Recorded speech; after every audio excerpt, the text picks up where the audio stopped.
Okay. Hello and welcome everyone to today's charity game for Everyone Games. We'll be running a game of epic history today where intrepid figures throughout history will delve back in time to notable events and hopefully meet and interact with bits of history and mess things up in glorious fashion, as one can expect of any D&D game. I want to give a quick shout out to what this live stream is supporting. We're supporting fundraising for two amazing charities today. Everyone Can. In the UK, it assists people with disabilities by harnessing the power of assistive technology and providing free assessments to individuals with disabilities to match technology that is either designed or can be adapted to help them achieve everyday tasks. Feel free to give them a look out and shout out to them. We also have in the US Stack Up. They're a group who support active and veteran service members from the US and allied nations by promoting positive mental health and suicide prevention through the coolest of cool things, gaming and geek culture. There are donation links you can follow through Everyone Games. Feel free to find them on the website and through Twitter links and whatnot. And with that out of the way, let's get into the game. Can I get a quick announcement through the table of who we are and who will be playing? I'll start from the Discord chat on the side, if that's all right, with Ali Woods. Do you mind giving a shout out to which character you'll be playing today? Hey, yeah, so I'm Ali Woods. I'm a comedian from London in the UK, and I'll be playing Vincent van Gogh. Now, it's obviously unclear of how I came to that decision, but I just thought it spoke to me. So looking forward to being a painter bard. Yep, fantastic. Conductor, who are you playing today? Good morning, everyone. My name is Naomi. I go by Conductor on Discord, and this morning or afternoon, depending on where you are, I am playing Charlie Chaplin, and in the real world, I am an occupational therapist based in Montreal, Canada. Thank you very much. And John the Duncan? I'm John, and for similarly non-obvious reasons, I'm playing Robbie Burns. Fantastic. Not a Dr. Quinn. Hey, I'm actually Alex, because I'm definitely not a Dr. Quinn, but I'm on my wife's channel. I do a podcast called A Couple of Characters, where we make D&D and other RPG game characters every week, and I will be playing the Master of the Macabre, Edgar Allan Poe. Wonderful. And Radders. Hi, I'm Radders. I'm a disabled streamer. I play video games, any video game really, on my channel, and sometimes people think I'm funny. So that's why I'm here, to raise money for disabled gamers. And I am playing the Celtic queen herself, Boudica. Incredible. And I've got an incredibly budget cosplay going on. I feel that. It's rocking it. I'm wearing Right. black. Does that count as cosplay for Edgar Allan Poe? Totally. Counts as gothic. It also worked for Henry Ford. With that, I'm your Dungeon Master for today. I'm Jesse. I'm just an average guy off the street. Not much to my name. But hopefully I provide for you guys a great session today and you'll come out with a good blast. And to everyone watching, hope you have a good time. Today's session will be based in the War of the Roses during the late 15th century England. A contentious time where two rival cadet branches of the, I'm going to butcher this name, I believe they're called the Plantagests. Please feel free to correct me in chat. Plantagenet, thank you, Google. Family, we had the two rival houses, and it was known as the War of Roses for the two family insignias, one a rose and the other a rose with the petal inside it, a white rose and a red rose. The white rose of York and the red rose of House Lancaster. Now, everyone, epic history has its own in-game lore. There is a group that oversees history, as it were, and looks out for events in time that have been tangled with and interfered with by various rival time-meddling factions. So, to bring you in to our session, you find yourselves in pristine chambers, modern, chic, very austere with minimal surroundings. There is a lone chair near a fireplace with no fire lit, but a soft glow emanating. The group of you, all plucked out of relative points in time, find yourselves standing about unaware and unsure of your surroundings.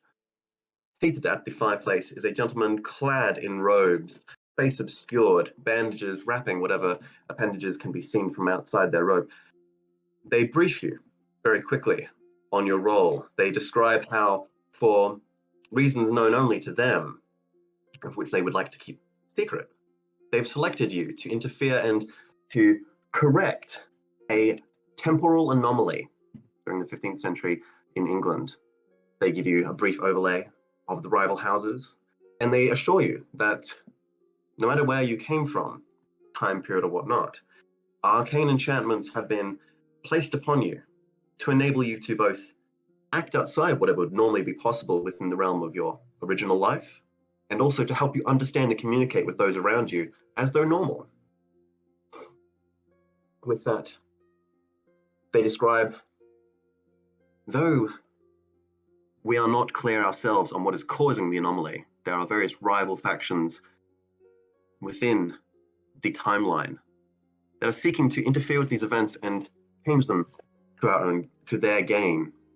We simply ask that you find these factions disturbing the timeline, characters that don't fit, that don't seem to make sense within where they are, and discreetly or overtly take care of them. The methods by which you do so are entirely in your hands. With that, they offer a promise of reward. Should you complete this task, you will have saved the timeline for the better. For by maintaining the true timeline, your own lives would proceed as follows. You would achieve the best things for you. Or at least, that's how they have sold it.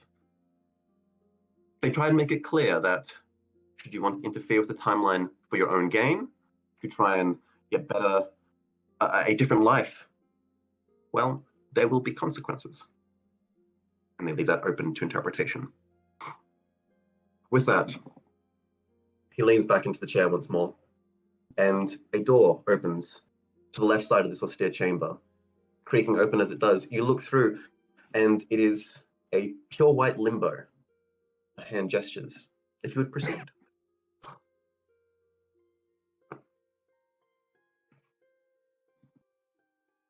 Edgar Allan Poe just kind of wanders through the door. Excellent.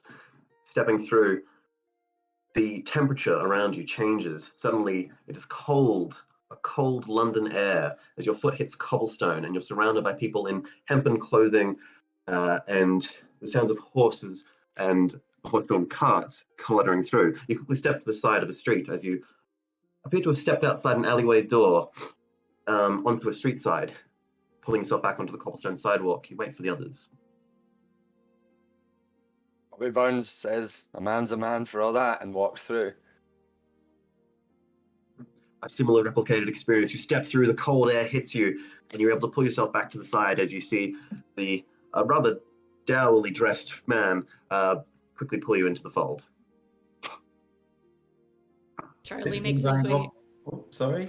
As Charlie bumps into Vincent Van Gogh, the slapstick is off to a good start as the two of them mumble their way through the portal. Boudica, of course, not having a clue what's going on. She was in a forest with some twigs earlier, so she grabs a sword and goes sword first through the portal, hoping Wonderful. to not hit anyone on the way. Stepping out, the lot of you are now finding yourselves on the late 15th century cobblestone streets of London itself, busy as ever with crowds of people pouring through the streets.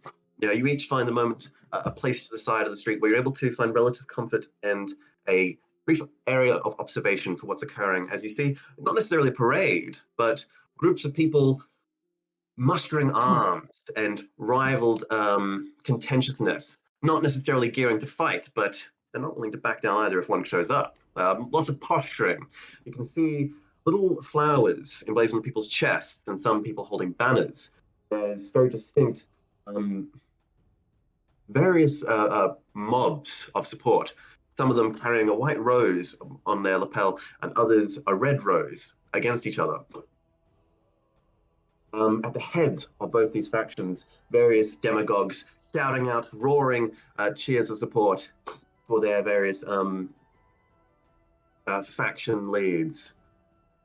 You have found yourselves now in London, a very different London to what Boudica might remember, decked out in Roman colours as it was, and burned to the ground no less, in a fit of anger and rage, but now a very different place.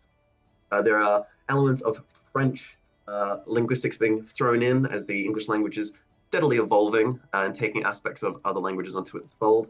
But though there is a momentary pause as you take in the dated language, and for some advanced, it becomes a more comfortable, familiar language to you as the enchantments that are cast upon you settle in, and you find yourselves at a moment of peace where you can discuss amongst yourselves how best to proceed in this uncertain and strange timeline. I mean, honestly, sometimes I think these people just need to fight it out. So let's just start a street fight. I can watch, maybe take part. I mean, I think what people need is just to calm down a bit and just sort of share a drink together, and maybe this will sort it all out. We can, fall in love and meet friends. I think that's the way we get through this. Whether we How would fight or we talk about it, I'm happy to paint it either way. So. Can I make friends with my sword? Absolutely. Your sword is your dearest companion. You don't need me to tell you that you can make friends with your sword. You're friends with your sword. My only friend. Right, so course of action, as it were. Who would like to take the lead on this? I will, because I'm a moron. So I just walk on over, sword in hand, and I just shout, "What the blazes is going on here?" Beautiful. A gentleman with a white rose calls forward to you. Those bastards over there think Henry has the right to the claim of the throne. Everyone knows it's Richard who has the claim. He was born to it, his father died for it. Sure, there have been some problems, but nothing that can't be solved by keeping it in the fold. If we change leaders now, we're putting ourselves vulnerable to the French bastards. Yeah, I don't Somebody in like the the crowd French. gives a hurrah. Boudica would know the French as offset Romans, basically. Or the They're not my Gauls. friends. Exactly. Bastards keep trying to invade. So right, which side are you? Are you French or not French? I say to the white rose guy. Well, none of us is side French. We're side English. Like you. Got a good head on your shoulders. Oi! I say to the rest of the group. Come over here. Got a good guy here. He knows what's up. Let's talk to him. Burns comes up and he's like, in the end, lads, none of this is going to matter, because in a few hundred years, your king will be Scottish.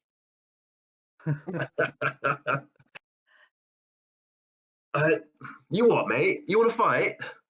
Some Scottish bastard rolling the throne? I think you're having a laugh. I find it funny or don't find it funny. It doesn't matter. It's going to happen. You hear this, mate? This guy thinks.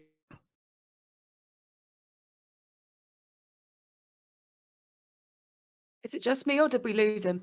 I think he's Oh God, did frozen. we lose me? You froze completely. The gentleman in an eye is turning around, facing the other gentleman behind him. This man thinks the Scots are going to rule. The bastards can't cross the wall without burning the farms behind them, let alone ruling the country. We'll all be in flames if the Scot rules, I tell you. And see, we're now bringing two sides together. Maybe we shouldn't tell them about the Germans. I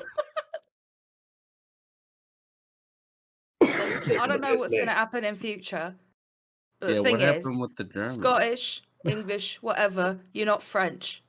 So let's just put this aside. You're not Romans. Let's work together. What's wrong with the Romans? They gave us peace. You what, mate? I You don't know. threaten. I threaten. I want to intimidate the man. He's been very Make an rude. intimidation check. Make an intimidation check. And you pulled out your blade. Let's roll with fun and just say roll an advantage. Oh, okay. So, I've only used this once last year. I'm trying to find which thing I need to roll. Intimidation. If you've got the browser character page open, it'll be skills, alphabetical. 10. 10. He's Maybe He's like a not little bit armed. of pee comes out. You know, like a little bit. well, he's not armed. He's got some mates behind him. And he kind of does a little circle. He walks around. Oh, what, mate? You what? Hold me back, fellas. Hold me back. Oh, let me out of. And you can see in his face, he's not really pushing very hard against his friend. He's kind of pokingly put a hand out to stop him. And he's like, oh, yeah, come on. Do you think the Romans are bad? Tell you what, we wouldn't have civilization if it weren't for the Romans. We'd be back in the sticks, putting tattoos on our faces. Ironic as you look amongst the crowd, where several members are decked in war paint, supporting their particular faction. I just look around and I'm like, yeah, civilization seems great. Distant window, you see a woman holding a large bucket, throwing what the smell hits your nose a moment later, appears to be pissing excrement onto the street. Yeah, civilization's the best. Get out of here. You don't know what you're on about. I feel like I might be ruining things for the group. Not Can gonna lie. I If stand anyone up? would like to give me, just like a little, try and lead me in a good direction, I'd appreciate it. I'll try and stand up and try and calm the crowd with a performance of some poetry, some Burns poetry. I'll just stand up and be like, look, had we never loved so kindly, had we never loved so blindly, never met or never parted, we had never been broken hearted. Just to try and mend the group. Okay, roll a performance check for us. Oh, with pleasure. Charlie assists with a little fun vaudeville dance to accompany the poetry. Yes, absolutely. So with the assistance of Charlie Chaplin doing his dance, he's attracted some more attention. Roll with advantage. So if you've rolled already, roll again, and whatever is the highest number, you can take that. Look, well, it was the highest one was a 5 on the dice, but with my performance, that's a 17. Damn. With Mr. Chaplin tapping his feet on the ground and attracting a bit of attention, the dual focus knocks a few people off guard. It interrupts the flow of their anger and direction as White Rose, Red Rose both kind of cock ahead. And as a moment of interruption, the demagogues leading, they're unable to override your own voice, which comes through crisp, clear, and authoritative, even if with the Scottish slang slur. It nonetheless settles some of the anger of this crowd and populace who seem to mollify occasionally. The demagogues, one of them, a smartly dressed fella. Do any of you have a passive insight or perception greater than 15? If you look on your character sheet on the main page, it should be on the left-hand side. Mine Robbie is 17. Barnes. Yes, Van Gogh does as well. Okay, Van Gogh and Robbie Barnes, both of you pick this up. His dress, though it is relatively in keeping with the other hempen make clothes, there's next to no wear and tear on it. It seems freshly made new, and there's almost a mechanical precision to how this has been made. Just judging by the quality of cloth and seam stitching weaving of clothing amongst the general crowd, even against the House of York, the White Rose, on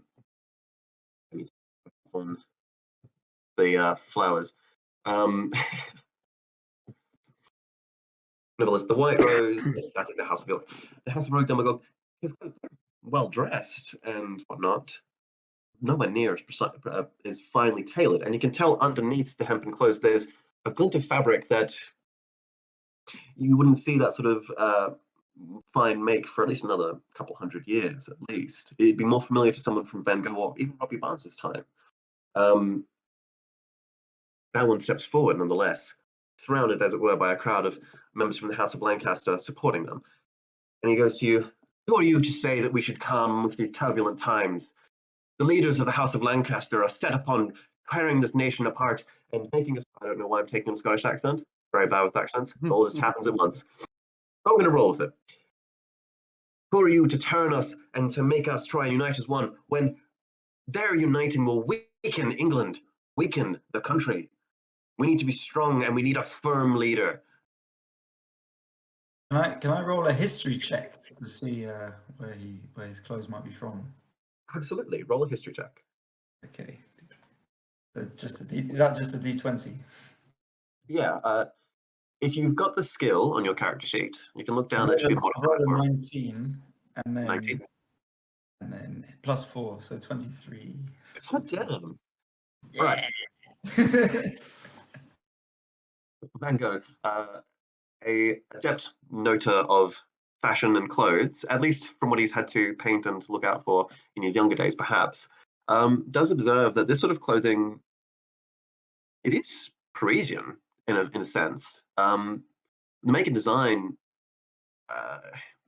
you probably wouldn't expect to see this sort of fashion for at least another 400 years, early 19th century make. It's a comfort, a shirt made for comfort, but not something you'd wear underneath.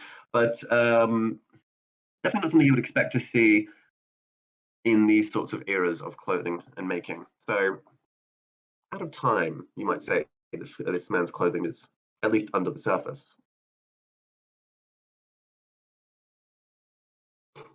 Nevertheless, seeing the moment of silence as you guys continue to observe, he turns around to the crowd once more, trying to raise their ire. Weak England is not what we need in this time of hesitation and uncertainty. The French bare their teeth and their blades across the seas, waiting for us to show them weakness.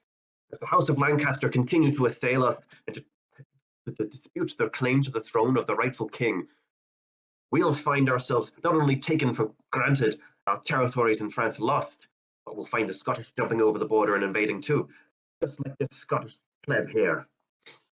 Can I try and charm person this guy? Absolutely. So, charm person, verbal semantic. So you say something and you do something. How do you play this off when you're charming him? Oh fuck! I prepared all ones where he was horny.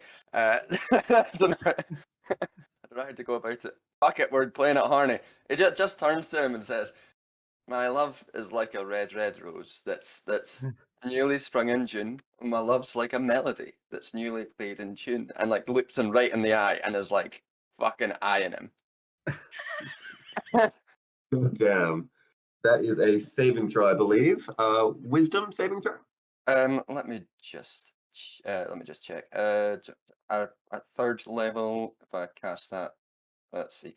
Sorry, I've never played a bard before. You started off strong.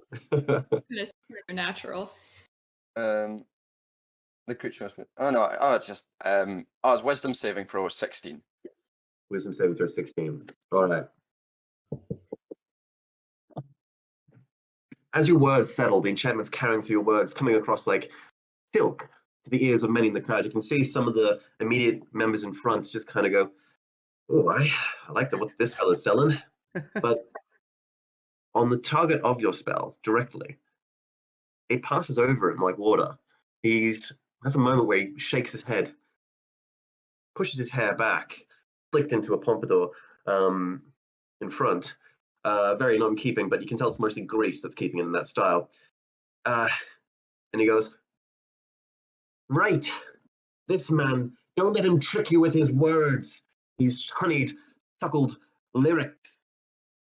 I say..."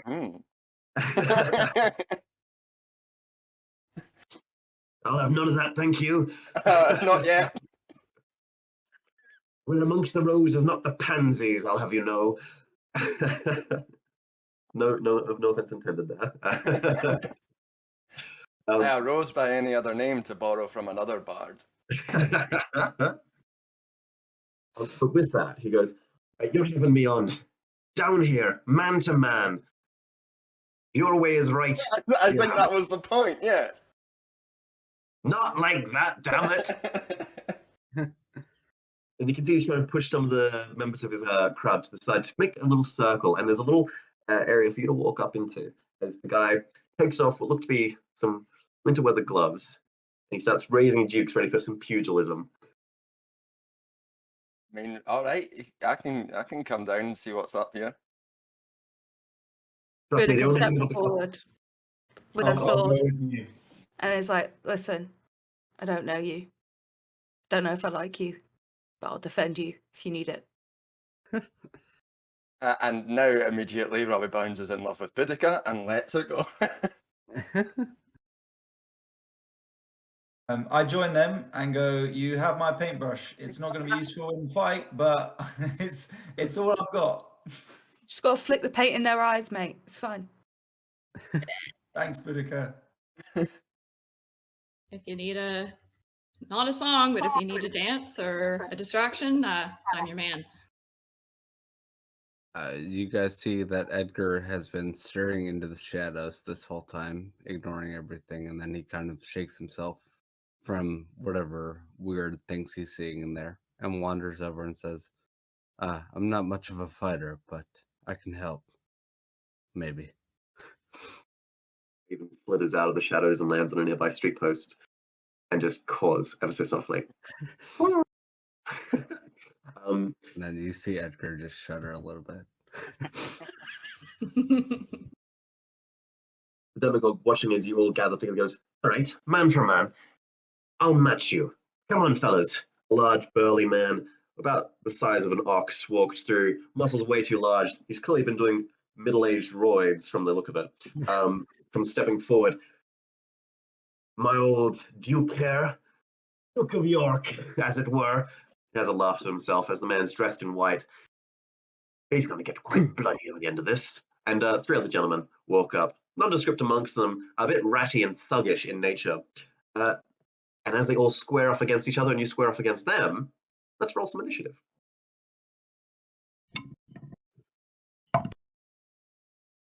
Charlie has 17. 17 for Charlie. Robbie Bounds, 22. 22 for Robbie Barnes. Vincent Van Gogh, 14. Vincent Van Gogh, 14. Why can't I find initiative? It'll be in the top corner of the page. You'll have proficiency, you'll have initiative. It's a little box next to your... Oh, yeah, okay. 19. 19. Edgar Allan Poe has 18. 18 for Edgar Allan Poe. Right, lovely. And quick roll the dice for these fine gentlemen.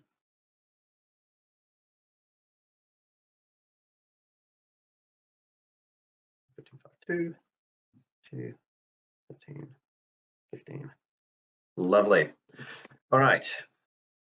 First off the bat, we have Robbie Barnes. Robbie Barnes, as you're squaring up against them, your erstwhile companions by your side, the demagogue standing quite readily in front of you, fists at the ready in a very much dandy man's fighting pose, knuckles squared and soft, standing behind him, the ominous figure of the Duke of York, who's been jokingly named, and flanking them on either side, 2 and 1 gentlemen. They're a bit slow to the draw as they're not quite ready for you to come running in straight away. What would you like to do? And as a note, whilst Dave said pugilism, I believe the right to arms is for the challenger. Challenged. I think I will cast fear on them. Try and get them afraid. Which is another wisdom 16 wisdom saving throw. All right, let's see how we go. Some high rolls from all of these guys. Damn. Gotta hate RNG. We've got 1 failure from the dandy, and for the rest, 17, 18, 19, and 18, all failures from their side. It's ridiculous. But the dandy man, as he's got his fists up, he fails the saving throw, and you can immediately see the whites of his eyes as he just starts putting them down, going, York, York, York, York, York. Me. So a wee slicket cowering timorous beast he is. Whatever it is about the way you're saying it, it just hits him in all the wrong ways, and he's ready to bolt behind his fellows.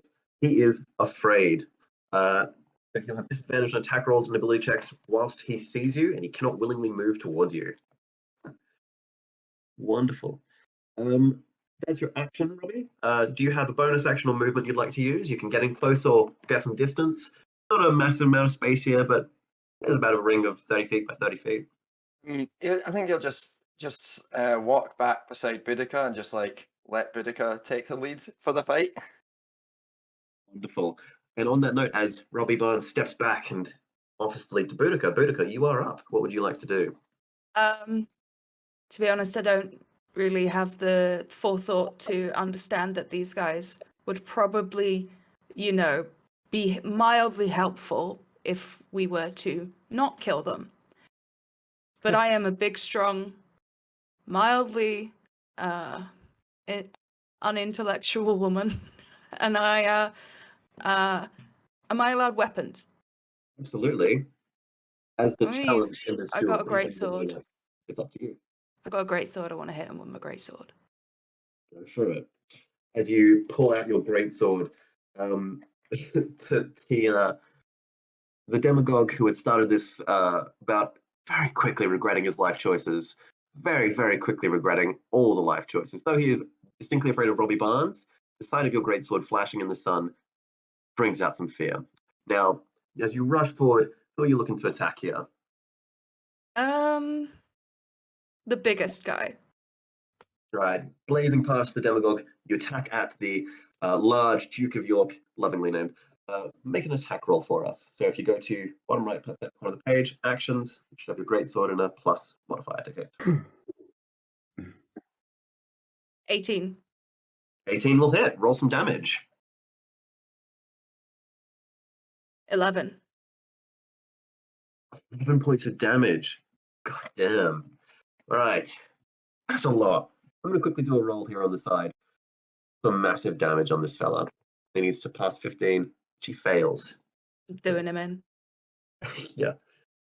All right. Please leave some for the rest of us. You can have all the rest of them, love. It's all good. Okay. So, Boudica, as you rush forward, catching the sunlight in your blade, you swing down, and he's not expecting it. He wasn't expecting a blade, and he kind of gets thrown by it. You cut across the torso, and as he's stepping back, the leg is exposed, and you slice through bone and cut off one of his legs at the knee. And the man is now hopping around as he staggers down. He's still alive and kicking. Shock is rearing through his system, and his movement speed is effectively reduced to 10 feet as he's now having to carry a bloodied stump. But a lot of the fight seems to have immediately left him as the three gentlemen to either side just go, "Huh?" And you're ready to follow up with your next attack. Oh yeah, I get 2 attacks.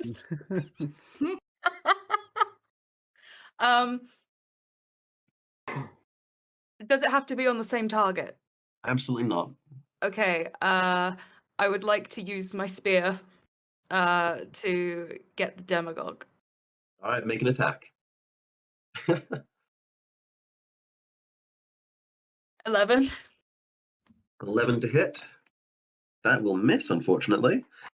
Whatever it is about this fella, he's quick on his feet, he's spry, and even though he's afraid, he's turned his attention away as he sees the glint of a spear, as you've quickly sheathed the greatsword, pulled out the spear, ready to impale this fella by his guts to the cobblestones. He dodges to the side, using elements of his body to spin around, very much like a football dodge, and the spear glances across the cobblestone. That's your attack action there. You have bonus action, which you can use for anything listed there, and you have your movement if you'd like to move around anymore. Can I just move back with the rest of the group? You can. Are you familiar with opportunity attacks? Not massively, but I think that if I move away, they can get an opportunity to attack me on my way. Exactly. Just wanted to make Yeah. sure you knew that part. Awesome. So you're moving away. The larger fella, even though he's lost a leg, he's acting on impulse now. Shock has gone through. He's just all animal instinct at this point. Whether that'll manifest to fight or flight later, we'll see. But for now, he'll make his first attack. As having had his leg thrown off from him, he quickly pulls into a pocket and pulls out some knuckle dusters. It's nothing fancy. It's literally just a bunch of bone that he's wrapped around his own fist with bits of cushioning in between. And he's going to attempt to knock your kneecaps. So he's going to make an attack roll there. And that's absolutely shocking roll. 3 Oh, that's 7 to hit. What do I need to? So on this one, we look for your armor class, which should also be in the top right section, and it needs Yeah. to equal your armor class or roll higher Oh. than it. My armor class is 18. Yeah, he's not getting anywhere near you. A feeble fist comes out and it just taps your knee, and you barely even notice it as you're walking away. Andy doesn't go to attack you. He kind of just says, "No, York." But with that, Boudica, you've very quickly cut them down to a more reasonable size, one might say. Which brings us to a grimmer character, Edgar Allan Poe. So what is the situation with the other group? There's a guy who's now hopping. The main guy's scared. And then what? How many others are there? There are 5 in total. The 3 other gentlemen, thugs each of them, rather nondescript, they're just kind of on the outskirts of this group formation, trying to assess what's going on. You can see some of them are a bit shaken. They weren't expecting York to go down that quickly. Ironically, considering they're a Lancaster supporting group, but say nothing. All right. Edgar Yes. will turn to those 3, and he pulls out a small notebook and a quill, and he starts writing something down. And then, as he does, crowns of thorns appear on the two on the outskirts head, and they both turn to attack the center guy. I'm going to cast Crown of Madness and twin it with 2 sorcery points, so I need 2 wisdom saves. That's 2 wisdom saves coming up. What's the spell save DC? Wisdom 16. Okay, I've got 1 success and 1 failure. As the crown of thorns settles upon one of their heads, an aspect of your concentration is straining to place it on both at the same time, and it doesn't quite land as hard as the other. The thorns pierce through, a bit of blood poking out. As And he then he kind of looks with madness towards his ally. absolutely.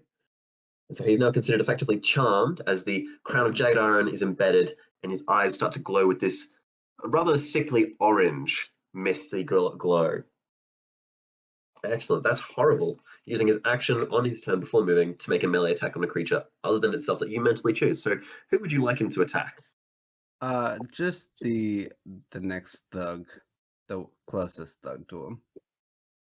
Okay, and that's what he'll do. And that Good is God. that's the end of my turn. All right, lovely. At 17, we had who was that? It was me, wasn't it? Yes, there we go. Charlie Chaplin, you are up. All right. So anybody who hasn't, who's the least injured right now? I think there's one more thug that. There are, so the 3 thugs haven't been injured yet. One has a jagged crown of iron that's literally embedded into his hair, apparating out of nowhere. But the other 2, definitely unnerved, but resolving to maintain their position for the moment. I walk up to one of the thugs and I say, oh, we don't need to fight here. Let's be friends. And I put my hand out and try to shake his hand and cast Shock and Grasp. Okay, make a melee spell attack. Okay, so I'm just rolling here. Yep. 14. 14 will just hit. Roll some damage there. I do 14 damage. Good God. As you grasp the thug's hand, he's confused at first, as then he almost comically just his whole body arches, stiffens. People start to see elements of his skeleton showing through as he's literally being fried. His skin burns, and what's left is this charcoaled man with hair standing on end, burnt and singed. As he's just there, stuck holding a hand. The hand's gripped into like a almost rigor mortis like grip. He's unable to move now. He's out of commission. That guy is done for. I dust my hands off and, kind of make a look of surprise as if, oh, was that me? Did I do that? The real clown shit. Charlie Very getting dark cheeky. Yeah, in a very dark sense, some of the crowd around muster a chuckle at this ridiculous nature of what just happened. Oh my God.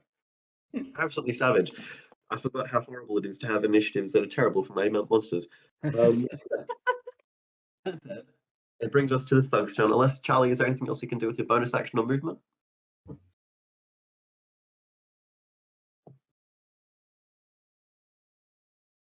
I'll take that as a no, or have I timed out? Kind of frozen. Were you talking to me? Oh, yeah, I was just asking, was there anything else you'd like to do as a bonus action or with your movement? I'm not within melee range of anyone else, am I? No, and the man you've done is basically a caricature at this point. Lovely. Well, No, we'll go to I'm the good thugs then. First and foremost, the thug with a crown of thorns embedded into his skull is going to make a melee attack. Let's see, are on the people who are around him. He's got the large Duke of York, he's got the dandy, demagogue, and he's got another thug. I think we'll do a d6 on a 1 to 2. He'll hit the demagogue, the 3 to 4, the York, and a 5 to 6 the other. All right, he's going for the thug. So he pulls out a shiv that he'd held behind, and he goes in to stab very quickly. Absolutely abysmally, but 14 will just hit, and that's going to be a d6 for damage, and a Constitution saving throw for our other thug. So he deals 5 points, and let's see what he does for Constitution. Natural 1. Good play. The man with the crown of madness is upon his head. He's pulled out a shiv from behind him. He rushes up and very quickly stabs in the back one of the other thugs. A strange, peculiar notion of behavior. The other one looks at him and goes, "Why? What?" He starts to foam at the mouth as it appears a poison has been laced into the blade.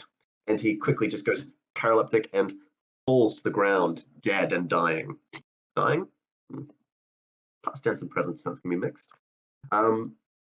That's his turn. That's God. Very quickly reduced all our character to fight against. But having done the action, he then. What am I doing? Why? No! He gets to his knees and attempts to start resuscitating his friend, completely unaware of why he's done it, uncertain and unaware. He looks around. His hands reach up to the crown and he attempts to pull it off, getting no traction whatsoever. He's going to make a wisdom saving throw at the end of his turn to see if he's able to now pull away from this effect of madness. With a 5, he does not. As he's pulling, it just seems to embed itself further in. No! With his movement, he's going to attempt to run through the crowd. The crowd have locked together now, and he just bounces back from this wall of flesh. Help me! He cries to the crowd. Good God, y'all. Good God, making mince of these. Dead, York, dandy. That's very quickly taken care of the 3 thugs. Next we have Vincent van Gogh. So I would take out my paintbrush right now and look into the eyes of the Duke of York and start insulting him, insulting everything about him, unleashing my vicious mockery on him, saying that he's a one-legged loser and his breath stinks and his clothes don't make sense in this history, which is embarrassingly anachronistic of him to do in a history-related charity game. Draw a caricature of him. Yeah. I get the paintbrush, and I do. He sits down for it weirdly. I start accentuating all his features, like really grimly. So he's really buck teeth, and he's got this this puff of hair above him that goes on and on like a big hedge. And afterwards, I try and charge him £15 for it as well. So yeah, I do all that, and I use vicious mockery. Is my point. He got a 12 for his saving throw, which is a complete failure. So roll your damage, and he has disadvantage on weapon attacks, and I'm pretty sure he doesn't have much of a will to live past this. It's 2d8 for the damage, I think, is it? Okay. That sounds correct. Oh, it's only 3. Only 3. You watch this poor one-legged man, previously in the prime of his stature, just look up at your massively speed-done caricature of him, and you put out your hand and go £15 as you've reduced this man to tears, and you watch as he starts to bleed from the nose heavily, and bits of the ear start to bleed down, and he just puts a hand to his head, completely unbalances and topples to the ground and falls to it. He's trying to get himself back up and get used to the fact that he now only has one leg and apparently looks like an absolute moron. Caricature elicits more laughter from the others. The man is broken, very morally broken, and you can see the fight has left him. He does not want to fight this fight anymore. This was not what he bargained for when he came across 5 very scrawny, aside from Boudica, of course, individuals. I just wanted to break some legs. And with that, we is there anything else you'd like to do with your turn? No, I'm good, but I will be selling other versions of the painting to the crowd after it's done. Gotcha. Yeah, you've got to make a profit, right? No matter what the timeline is. And with that, it comes to our final one, the demagogue, who is a bit scared, and you can see he backs up well against the wall of the crowd. The crowd now turned against him. He called this duel, and he's absolutely flubbed it, even by pulling the large York caricature gentleman out. He's looking around, the gentleman who's got the crown of thorns embedded in his head, turning to him and going, "Please, leave me. Let me live. Help me. You brought us here. You can do this." And he looks to him, looks back to Robbie Barnes, to the rest of you. Charlie Chaplin with the caricatured man, absolutely melted and smoking. Boudica, who's removed a leg and just seems ready to impale someone again. Edgar Allan Poe grimly looking down. Vincent van Gogh selling caricatures of the scene for cash. And he turns to the crowd and looks at them all. And as he addresses them, he goes, "You're all of you cowards. You don't know what you're doing. These aren't your friends. They're not your friends. They're here for their own gain. They care nothing for us. Just like what will happen if we let them take charge," pointing to the white-flowered, white-rosed House of York supporters. "Mark my words, none of this will end well." He runs towards you all now.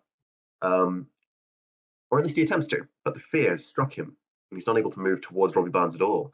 But he's more edging around the crowd, very much walking around a circle, just going, "You'll regret this. You'll regret this," doing a bit of a shuffle.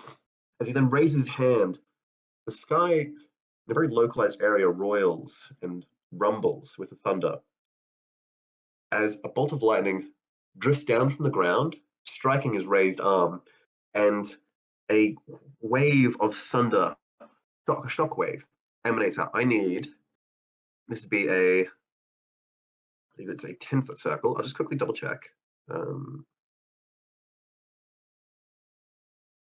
Within 10 feet of base. So this would be enough to reach perhaps 2 of you. So I'm going to do a quick dice roll here just to see who it would hit. That would be Charlie Chaplin and Edgar Allan Poe. Curious enough. I need both of you to make Constitution saving throws, please. As a shockwave, it gets close enough to emanate through and hit both of you. Dirty 20. Damn, very nice. I'm looking up my bonus. I got 18. You both pass this saving throw. So you'll only take half damage, which will be 7 points of thunder damage, as you're able to brace yourself and otherwise obscure yourself. Charlie Chaplin looked at you just turning and putting the gentleman he's still holding his hand in front of him as a sort of shield. Oh, no, I'm holding him like an umbrella since the rain is coming down. Perfect. And you take a reduced amount of damage, only 7 points of thunder damage. As the thunder hits him and that shockwave billows out, you then all look and the crowd echoes a gasp as where he was standing, there was now nothing. A brief pattering of rain follows the immediate thunder, but the sky clears once more, and the crowd is aghast. They're unsure of what's just occurred around them. And many of them come up to you and confused and looking for some direction. A younger gentleman walks up and goes, "Well, I'm right confused, but all I need to know is, does this mean we should reign under Scotland? I don't think they're in the right place for that right now. I'm looking for some direction here." random street cat just came up to me and gave me affection, and it's brought a new lease of love to my heart. And I want to protect this cat and every person in the cat's world that lives here so that the cat can survive. So I would like to find a form of aggressive peace. Peace. If I'm understanding you right, and I'm not educated, don't need letters to know that how to live my life. No, But I don't do worry, know neither that. am I. Perfect. We get along swimmingly. But if I'm taking your word correctly, aggressive peace, finding things you love, and guarding them furiously with intent. Yes. Go get cats, fellas! He shouts at maybe 3 people, give a little hurrah. A lot of the others seem confused, but the general mood of the mob has passed, and you can see them just kind of shuffling their feet. Some of them seemed excited about the idea of a brawl. And they move on with their lives, giving you a moment of peace before the general traffic once again resumes now that the mob of layabouts, we'll say, has dissipated. And in that piece, you look around. Robbie and Vincent Van Gogh, high passive perception, 17. The thunder, lightning, they tend to leave traces, elements of ozone in the air. Not exactly petrichor, that's the sensation of rain and of the smell of damp earth after rain. But there's something similar to that. And the scent has stayed for a moment. You gather that wherever this gentleman, the dandy demagogue from out of time, has gone, he can't be too far. Can do like an investigation check to see if we can trace the direction. Absolutely can. Make an investigation, please. It's not great. It's only a 14. 14. Okay. It's hard going because it's just a general scent you're following. And amongst the smell of piss, urine, excrement, and unwashed bodies, that is very much London, late 15th century, and depending on where we are, London now. Late at night. You are able to track some elements of it when you're moving into the more remote alleyways. London is still a large town, even in the late 15th century. Dare I say, it's close to a modern city still today. But you suspect he's heading into cleaner areas of town. Wherever he's going, I would gather he's heading closer towards the Thames, towards the actual river itself, and most likely heading towards one of the larger churches, positions of coronation for royalty and such. Will we head off in hot pursuit towards, I don't know, where do they crown kings in London?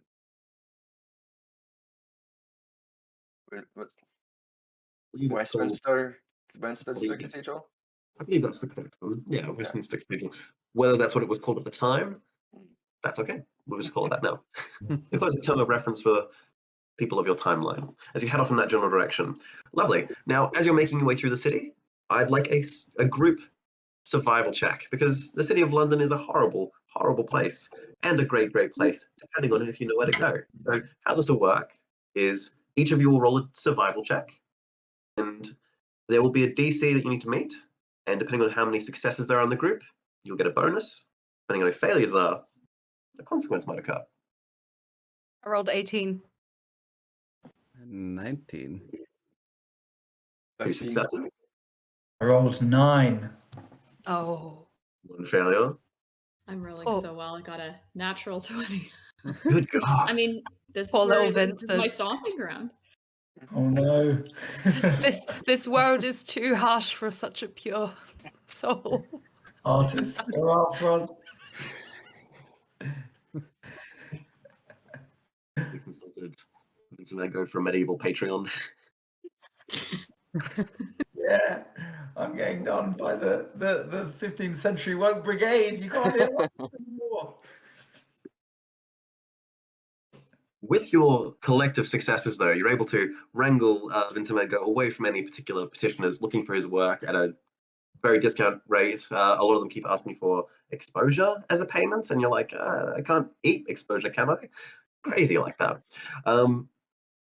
But Charlie Chaplin, surprisingly, taken very quickly to the streets and the layouts of the city. With Boudica, Robbie Barnes, and Edgar Allan Poe also just taking stride as well, able to filter out the white noise of human traffic, foot traffic, pardon me. Human traffic is something very, very different. Horses, carts, and the smells, and you're able to laser focus in. As you're approaching towards where the Thames would be, the distinctive smell hitting your nose, not as terrible as it could be yet. That comes much later on in time. You do spy the fine make clothes of the gentleman. You're able to see him milling about in the crowd. He's attempting to gain some obscurity amongst the crowd, but he still stands out like a sore thumb.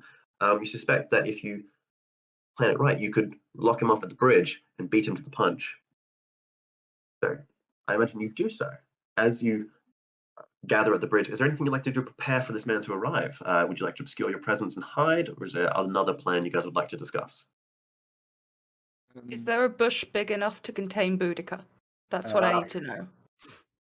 There's not a bush big enough to obscure Boudica, but funnily enough, I'm going to quickly double check the dates of the Boudica statue on the Thames Bridge, because there is a statue of Boudica.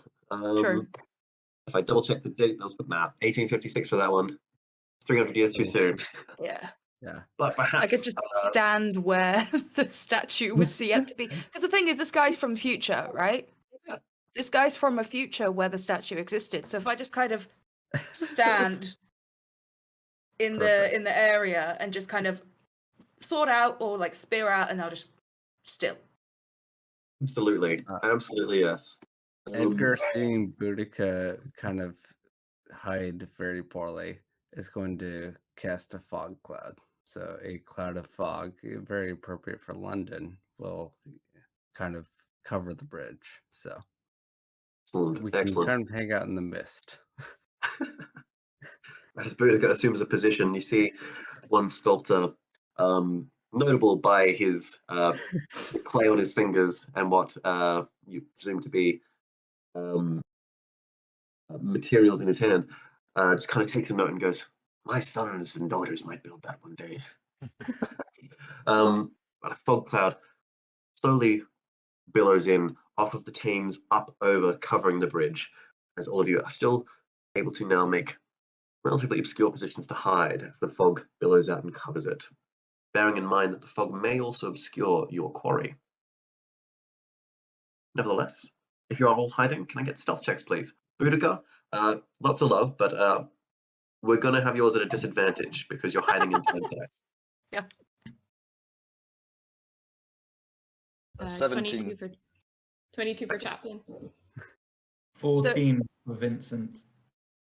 If it's a disadvantage, do I roll twice, take the lowest? That's correct. Yeah. Edgar got 7. Oh, right, disadvantage. 13. Not for Charlie Chaplin, just for Boudica, the hiding in plain sight. Yes. 13. Yeah. 13, 14, 17, 22, and what was yours, Vincent, ago? Mine was 14. 14, okay. And 7 for Edgar. Doing great, guys. Doing really well. Perhaps it was the mustering and the beckoning of the fog, or maybe it was Edgar Allan Poe's rather distinct form, fine black clothing, setting against it. But where most people have a silhouette, Edgar Allan Poe in this situation is a silhouette in his own distinct style of fashion, and thus stands out remarkably. You observe as the now not so dandy demagogue, pompadour slicked and a bit frazzled from running, is looking through. He spies Edgar Allan Poe standing there, and he spooks. He goes, "Not you again! How did you get here so fast?" And he quickly makes a dash for it and attempts to run. Can I do a Absolutely. suggestion? Can I cast Yeah, suggestion absolutely. on him to make him stop?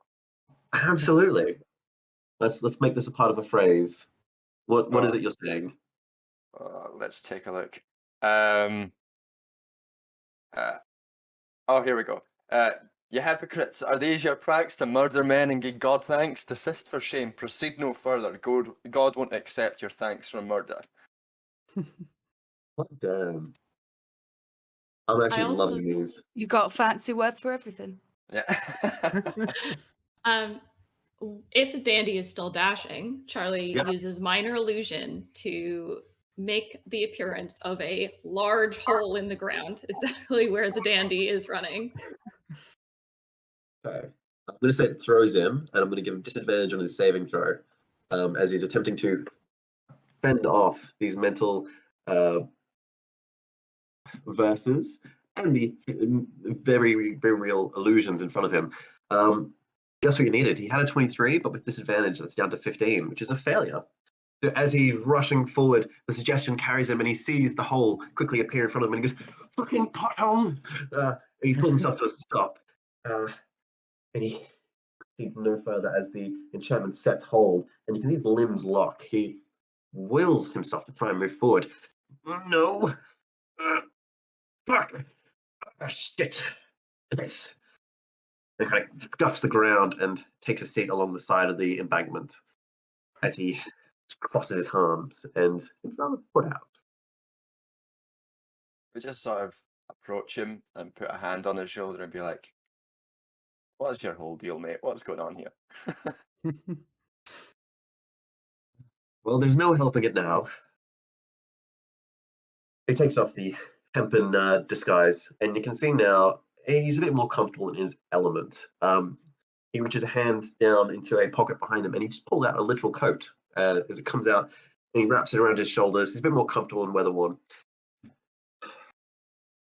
I'm gathering you've been sent by the ministry, saying the title of the austere surroundings you were placed in. You remember the name very faintly.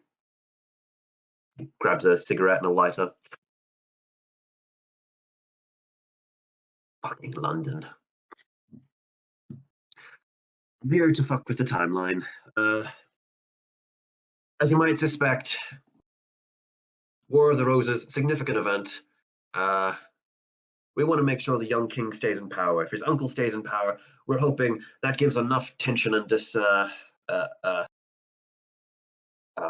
conflict that those who put forth the Magna Carta and those who support it now are able to take those rights and maintain them fully. We're worried that looks around. Look, maybe not here is the best place. Shall we go to a pub? Always. All right. Yes. There's about 50 around here in you, Walking. are you buying? there. Because I don't have any money. The artists. Yes, I'm buying. I turn out my pockets humorously. They're very large, but they're also very empty. I try and sell him one of the caricatures that I made at the last battle. Yeah. I Alright. offer him one of my hand axes. I don't need both of them. Let's not give the man an axe. What do you mean? He's dusted up. He's offering us beer. Gentleman takes the hand axe, takes the character, puts them in the pocket, and they both just slide in with no physical weight or physics seeming to be added to it. The depth, they just slide right in as if they're entering into a void.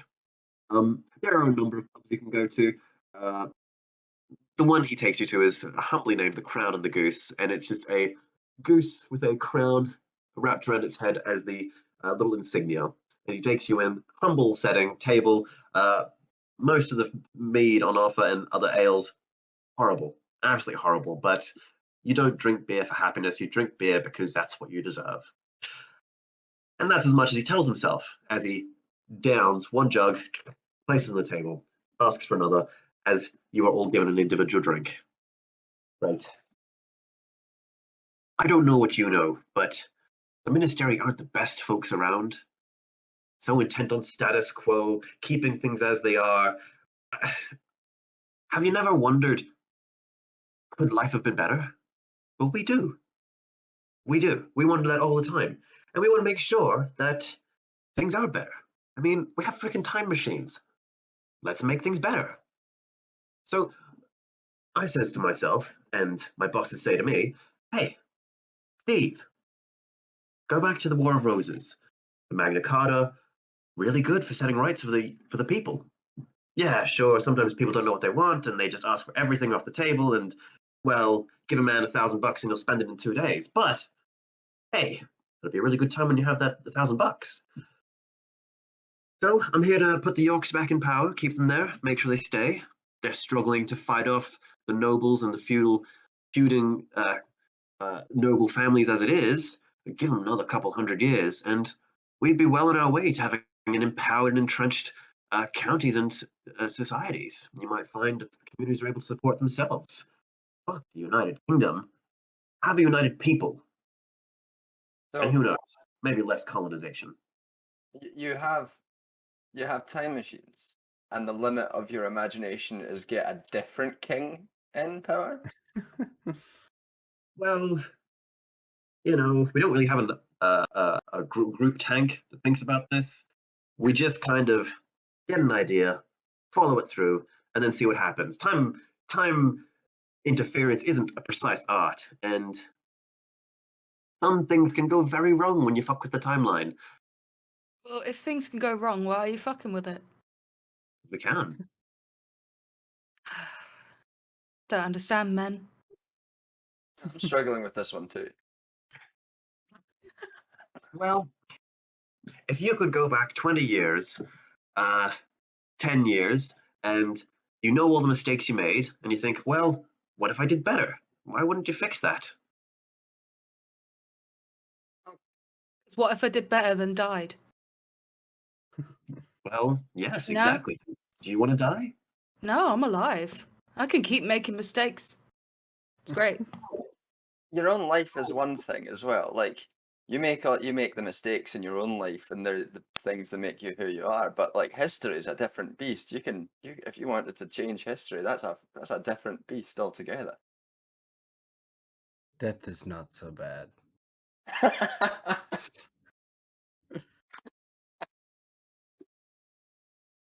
Well, I don't know what to say. You sound like you're from the ministry to me. You sound like you'd like to keep things as they are and let time proceed as it wants, but it's not the way we roll. We see a problem, we go to fix it. Sometimes we're a bit harsh, sometimes mistakes happen. A lot of times mistakes happen. But if we don't try, are we even human? To try is human, and to err more so. All I'm saying is that if you want to change the timeline, think bigger than just swapping out kings. Well, I'm to say I'm not the only operative, and the fun thing about messing with the timeline is this is just me now here, but whether I survive this encounter or whether another one takes my place, we'll be around. There'll be more to happen. This is just one in many scales. So You you know what? don't have a plan. I don't know Not how I me. know this, but I think maybe somebody might have written a specific plan for a specific charity stream. Don't know what that is. And maybe he hasn't got the time to think bigger because he's got a time machine. He does have time. Good point. Look, we're not as entrenched as the ministry are. We very much, some of us started off in the ministry and thought, well, we've been doing next to nothing. We've been fixing temporal anomalies, making sure beasts outside the fold of our dimension don't come in and literally disrupt the time space continuum and fold space in on itself. That's fun. That's gratifying. But if you ever just wanted to pressure test something really, really hard and see just how far you can go, I mean, I've pulled it back from there, but what's it take to get it there? And how far can I push that? There are infinite dimensions and infinite possibilities. Why not just see what it's like? Experimentation is a lot of fun, and if it does something good, that's all the better. And if it doesn't, you can go back and post and fix it. So if we help you, what do we get? Well, get the feeling that you've helped the people strengthen themselves against the nobility and maybe shook the status quo, whatever that means for the future. Listen, I've already had that feeling. You pulled me into this dimension after I'd already done a load of good shit. So, I mean, that alone is not reward enough. Well, not really in it for money or reward. It's just about the ideal of it all. Yeah, you're not in it for the money. You. Correct. I I mean, am. money is pretty meaningless when you travel through time. Money will be worth a lot when I go home, though. Will it though? Boudica, are you familiar with the term inflation? No. Well, let's just say it's a very horrible, horrific thing, and the money you take back with you is worth a lot less than the money you brought here, if you brought any. If you want to loan us some, I'm sure they'd take it behind the counter. I don't understand money. Maybe I don't want money. I want Maybe you better don't want money. weapons. Weapons we can do. What sort of Yeah. weapons are you thinking? I was Um, gonna say money Well- comes and goes, but fame is forever. curious about that lightning stuff you did. Could they Huh? perhaps have a lightning sword? Well, I'm sure we could get you a lightning sword, a sword that channels lightning. Is that what you all want? A bundle of weapons and stuff? It doesn't seem like the sort of thing musicians, an artist, a comedian, and the warrior queen thing sticks. We can get you a lightning sword, but we've already established that you're willing to negotiate here. What are you asking for?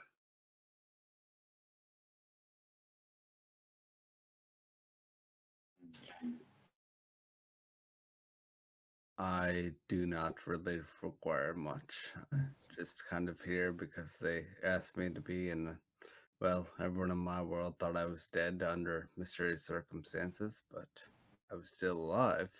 So I had to dig myself out of my grave, and this is where I ended up. Well, Yeah, I don't really want to get in a time battle. I just want to do what's supposed to help out. I get stimulated by just simply looking up at the starry sky and then remembering I have severe depression and I don't really believe in any of this. So yeah, you can't really win me around, unfortunately. I mean, Charlie, for all of his talk about money, I mean, he grew up poor, so a reward wouldn't be against that. But he doesn't really know this guy, so I think he says at the end of the day, I want exclusive rights on the talkie we make out of this adventure, and then I'm in. What is excellent. the talkie? Look, Burns sits I'm back gonna- and he thinks, and he's like, "It doesn't know. We weren't really told much by the people who took us here." And he sits back and he thinks, "If there's another world, he lives in bliss. If there's none, he made the best of this." And he's interested in what this man's selling. Well, I've made my offer, and if you're people of ideals, woman of a lightning sword, we'll make it happen. We'll try. We're not quite as well off as the ministry, at least. But good, excellent. So he leans forward, conspiratorial tone, uttering in. They're the crown prince, currently in reign of the throne. His uncle has effectively reigned in his place for quite some time, and following the normal timeline, will effectively depose the young prince. We need that uncle out of the picture so that the young prince has time to settle into his own and take control. The contending house of Lancaster, their claim to the throne only gets better if the uncle tries to depose the rightful current rounding prince. So you'd be helping out a young man survive being killed by his uncle, ultimately, if not an actual person, figuratively at least. So you'll have that on your consciousness, which is nice. That'll be happening later today at the Westminster Abbey. So if you are able to get rid of the uncle by whatever means, I leave that in your hands. Again, the choice is yours. Time is an illusion. It's all a great big soup. At the end of the day, whatever happens here, there's no guarantee what will happen next. But So I've do you made my know pick. where this uncle's going to be? He'll be there for the crowning of the young prince today at Westminster Abbey, as his father has passed away, and he'll be taking the throne rightfully. So his uncle will then claim right as regent overseer, looking out for the young prince's assets and the kingdom in his place until he comes of age. Though that doesn't exactly pan out how you might think. Or maybe it does, depending on how much politics you already know. He downs his drink. I think I've said enough. And I'm already in enough trouble. If I stick around, they'll most likely send more of you ministering folk to kill me. And I like living. I'm quite attached to it. So if you don't mind, I'm going to piss off. I'll be out of your hair, and I'll be out of this timeline for now. Peace. I mean, Well, that was Uh, weird. yeah. Tips I his mean, head. I'm going to be honest. I'm all right with it. I might get a lightning sword. That's pretty impressive. And I mean, what is one guy? It's just one guy. You just got to kill one guy. That's nothing. I just took a guy's leg off when I sneezed. Easy. Death comes for us all. My life almost went a different route until one moment of chance. I'm willing to see if that changes for history. All I know is mean, I'm like- tired of war. So anything that gets this conflict over with is fine by me. Well, like you said, even if we fail, we can just try again. True. And honestly, if like Van Gogh gets a good look at the murder, he'd have a nice, interesting political thing to paint. I Might bought make him lots a of good amount of red money. paint, so You're gonna should- need it, mate. Yeah. Should we So go are for we in? Are we doing this? Fuck it. it? I'm up for it. Fuck it. All right. Sure. Yeah. Seems like as good of anything to do. And Edgar finishes his own drink and puts the cup down. I hope that guy paid and begins walking out. Irrespective of the bill, all of you walk out as the man who is minding the pub doesn't seem to take notice of it just yet. Presumably they've been paid. You'll never know. Stepping out onto the street, there are more crowds bustling about as the afternoon sun seems to peek into the horizon, slightly covered by large silver-lined clouds, indicating potential rain coming on. There does seem to be some element of ceremony to the crowds mustering the streets, a bit more hustle and bustle as the common folk begin to have an awareness of the large ceremony surrounding today's events. You can see several men in full plate armor, ceremonial in nature, most likely not nearly as heavy as the actual plate armor they might need to wear, but certainly garnered and embellished with gold trim and elements of fine feathery all throughout. There is an element of parading going on about, as you see in between this procession of horses either side, the crowd is now making way and parting for as a wedge formation of these knights on horseback push their way through. In some cases, unfortunately, trampling over unsuspecting onlookers. A palanquin is carried forth with a young boy, just barely visible through. Looks perhaps no older than maybe 10 or 12 years of age, is looking through the slightly veiled curtains that surround his palanquin. And he seems, at a glance, nervous and unsure, very much a young man being thrust upon a lot of responsibility. Traveling behind is a older gentleman, bald of head, but composed with the air of a vulture. He has a scavenger's look to his face, ready to swoop in for the kill. As he looks over a sharp nose down at the pleb, the common folk around him, you suspect this to be the uncle. As they make their way across the bridge and make a left towards what is the large Westminster Abbey.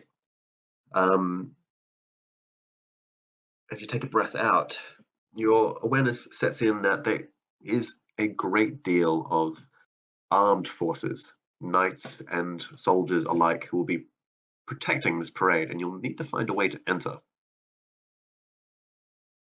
Is there a way for us to get armor? Like maybe if we found a little patrol off somewhere around a corner in an alley, maybe, that might be able to forcibly give us their armor.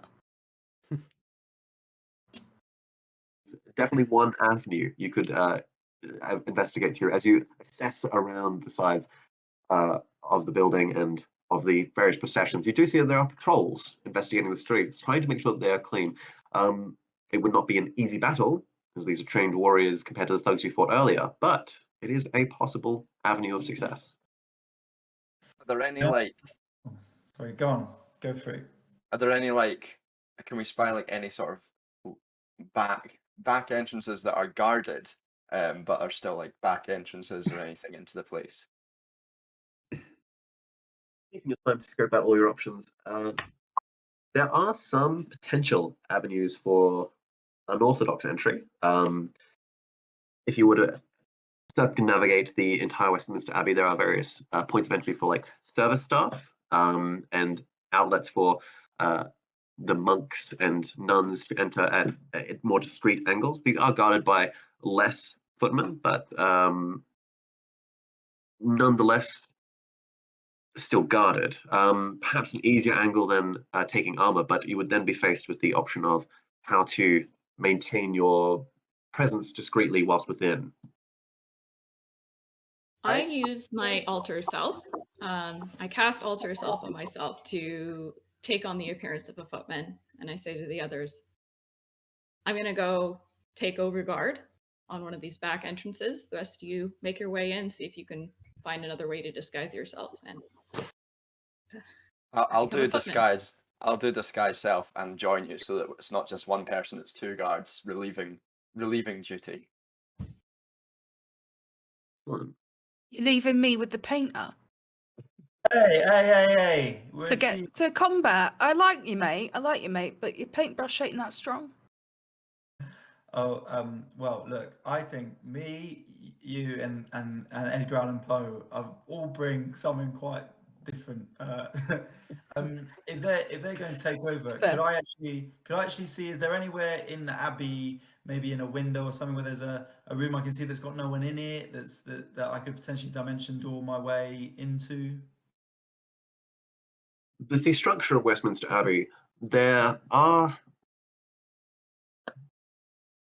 small like little box rooms where you might be able to dimension door into for a moment of peace and then to step out as though you were always there.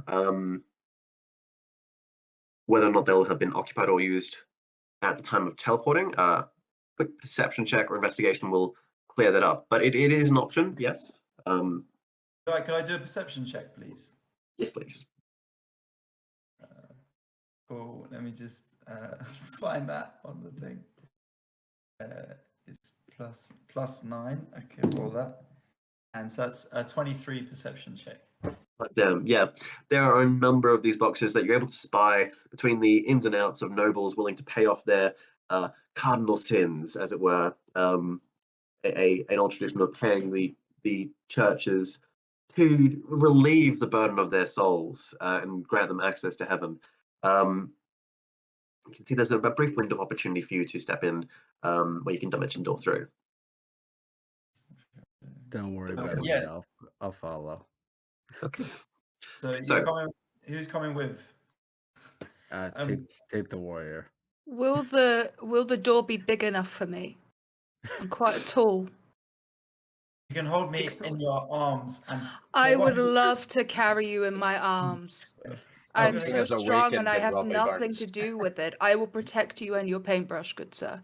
Fabulous. So I'm gonna get my paintbrush out, and in the middle of the street, I flick the paintbrush with my right hand and go right to the bottom of the street, and then I paint upwards a door. Boudica then holds me up as I continue to paint up, just so that the door is big enough for all of us. And then she pulls me back down, and I drop down, and in that little space where I painted, there's a door, and we can all walk through. For all of you, you mean the whole group, or do you just mean Boudica and Well, yourself? Just those two. Whoever wants to come. Who's left? There we go. Who would like to step through then? I think we better Ed? stick together. I mean, having 2 footmen around can still serve as a good distraction. Excellent. Sweet. Using- Edgar Well, is going yeah. to cast a spell, and he says, "Don't worry about me," and then steps into a shadow, and then a gaseous cloud of vapor starts filling the group. Like has Okay. gaseous form. And I'm just Excellent. about to spell. With that, the procession of 2 footmen step through the portal, creating a sort of noble entourage as Boudica carries forward Mr. Van Gogh and drops him down at the other end. As you step through the confessional, in a tightly packed space, thankfully, the gaseous form of Edgar Allan Poe doesn't add to it. If not, he may encompass you. As you exit out of the booth, you find yourself surrounded on all sides by the rather fine particular chairs they use in benches they use in churches, with an array of nobles dressed in fine colours and fineries, very much peacocking, as it were, putting on their best airs for the ceremony as they are put into places and positions, with your entourage stepping forward, ceremonial gear magically placed upon them. You step out, and you can see there are various points heavily guarded where, lining the walls themselves, there are some soldiers. Your entrance is unorthodox and incredibly bizarre, but it doesn't raise immediate attention, except for a woman dressed in noble finery goes, "Oh my!" and starts to air herself, and she's not quite expecting that many people in her presence quite so quickly. You see pinned to her lapel is a little red rose, just indicating the point of her support. Perhaps contentious in this place, but you can see various other indicators of support here as well. But congratulations, you've rather shockingly found a way to circumnavigate that point of obstacle. So as you look around within the interior of Westminster Abbey, the throne at the far end of the building remains absent for now. The young prince not quite settled into his finery and robes for the ceremony. You can see the crown lays rested upon a cushion as part of the ceremony. The reigning head cleric attending to small clerical duties off to the side in a room surrounded by candles as he's preparing whatever materials he would need to conduct this ritual and ceremony, as it were.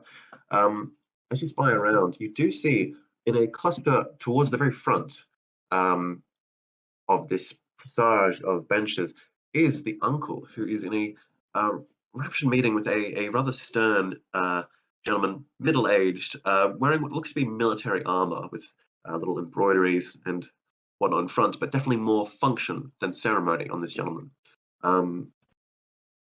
They're in heated conversation that the uncle seems to be rather aloof to. He's holding his nose up high and looking down at the young man, who's incensed and furious at this conversation and the manner in which the uncle of the young crown prince is conducting it.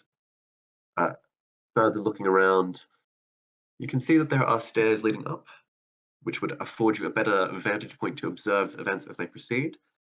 But otherwise, there's not a lot of privacy. There are many eyes in this abbey. How would you like to proceed as you find a place for yourselves amongst this raucous gathering of nobles? My problem is I probably will have to be somewhere nearby if shit goes down, because my best weapon has a 5-foot range. Yeah, so we should probably make our way sort of like surreptitiously towards the uncle. Excellent. So, as we are in a noble area, stealth won't exactly work in this situation. You are very visible, very seen, and what we're going to need here is an element of performance, as We have two actors attempting to carry off the role of guard. I imagine Boudica, that might be perhaps a role you take as well, but how you choose to play this off is up to you, as Boudica was royalty in her own time. But Mr. Van Gogh and Mr. Edgar Allan Poe, in a sense, the two of you, looking out amongst the others, though drab and dressed in what might be morning gear for Edgar Allan Poe, perhaps a bit more Well, humble in your dress. So how you play it off. Edgar's still a cloud of vapor, so he just kind Oh, of God. floats along the ceiling. Excellent. So, as a group, a performance check, please, just to see how you blend in amongst this community, how much attention you attract. 17. Excellent. Again, I rolled terribly, but 7 on the dice, that goes to 19. Good God. Level 9, love it. Edgar got 8, so he's there's smoke on the ceiling, but there's not any reason there should be. Amazingly, I've got a natural 1. So, but plus 8, so I'm on a 9. But There we go. Yikes. And Mr. Chaplin.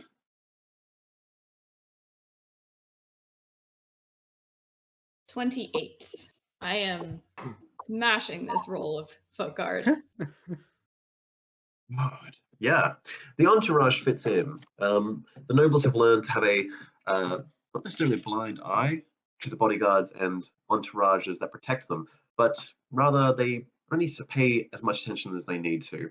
The disguises you took are very much tailored to look generic and to fit in anywhere, and so they treat it as such. They give you no mind. However, Mr. Van Gogh sticks out like a sore thumb. And Boudica is able to compensate that somewhat, keeping him to the side. You see some glances and murmurings about a common blood mixing with noble blood, as they kind of read between the lines and assume that they are a couple, or at the very least, he is a consort to Boudica's nobility. I was going to ask, can I hide him under my cape? You most certainly can try. Let's do a stealth one for that at disadvantage because yeah, I think that's fair. My lowest is 18. Wow. Cloak. Boudica's full frame actually a surprisingly good hiding place for a artist of Van Gogh's nature, and you suspect some of the nobles, some of the female nobles, just kind of give a knowing nod. As some of them have also brought along their consorts in a discreet fashion. One of them, a lady in finer gowns, kind of off to the side, just motions to one of her serving staff, who offers a cloak to place upon Van Gogh for you. No need to burden yourself, dear, with disguising the company. I understand what it's like. Plus, a fine black cloak to just kind of cover the features of Mr. Van Gogh. Pay no mind. Enjoy the ceremony. And on her chest is a white rose, indicator of support of the current royals. But yes, with that black coat now finally covering Mr. Van Gogh's other humbler features, you're able to advance forward. The uncle is not without his own procession of guards, and as you approach, a pair of spears cross chunk to block your passage any closer. You're about 2 benches away, but you're able to catch some snippets of conversation. Is anyone listening in to hear what might be transpiring in this conversation? Okay. Yeah. Yeah, Right, did they try lovely. to stop a cloud of smoke that floats over the uncle's head? Excellent note. Oh god, gaseous form. Absolutely horrifying. Mr. Allan Poe, you're as close as you'd like to be. You catch the full swing of the conversation. The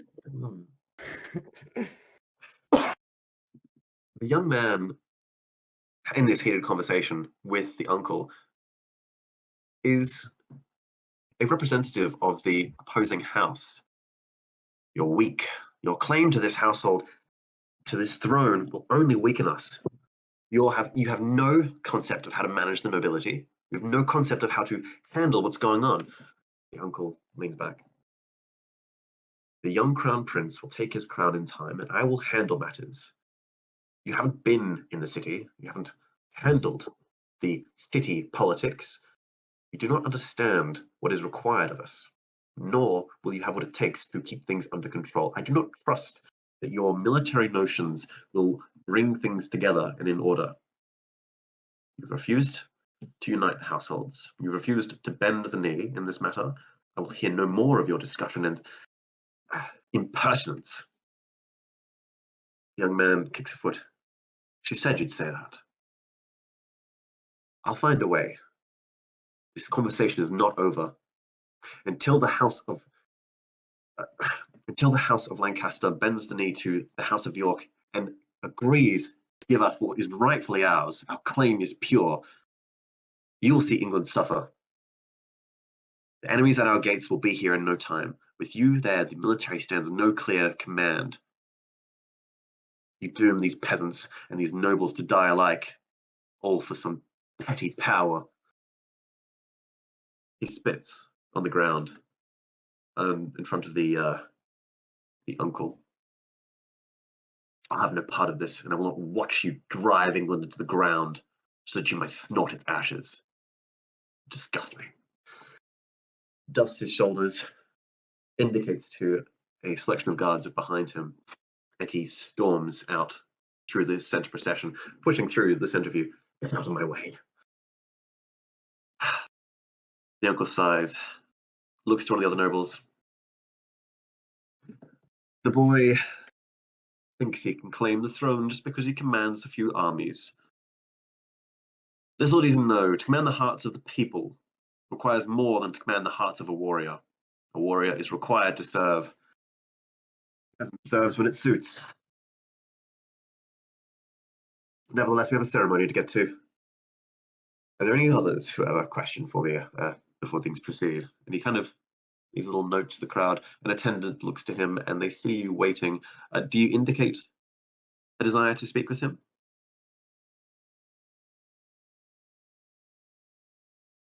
Down to Boudica. Oh, that's the thing though. I could, but I actually, you know what? No, I don't have Van Gogh under my cape anymore. He has a coat, so I could move freely. I mean, yeah, I'll go speak to him because I'm not intelligent, and I realize I could be blowing up the whole plan right now. Good news, we don't have a plan. He motions a hand twisting in the air. Guards pull those blades back. And they allow for Buddha to walk forward. They kind of put a hand up for the other guards, and there's this respectful notion of like, you know, to stay, right? And they cross the spears once more. As Boudica steps forward towards the uncle. Ah, I don't believe I recognize your face. I do not know you. You are from one of the smaller noble households, perhaps. Yes. I don't could be. recognize your colors. Well, red and white. Yes. You might know something about that. That's my herald. Nevertheless, there are many who would claim rights and demands of the young prince. I am his advisor in these matters. What is it you would request of the crown prince on day of his crowning? Honestly, wouldn't mind a little chat with him, see how he's doing. I have experience being nobility, and many years on him, more than you might think. And could have a chat with him, see if he's got any nerves, calm him down. I might have a little bit of beer in my pocket. Is that so? I think you will find the young prince will be quite fine. He already has a fine advisor on these matters. He needs a bumpkin noble advising him on any such things. A Do you just request. call me a bumpkin?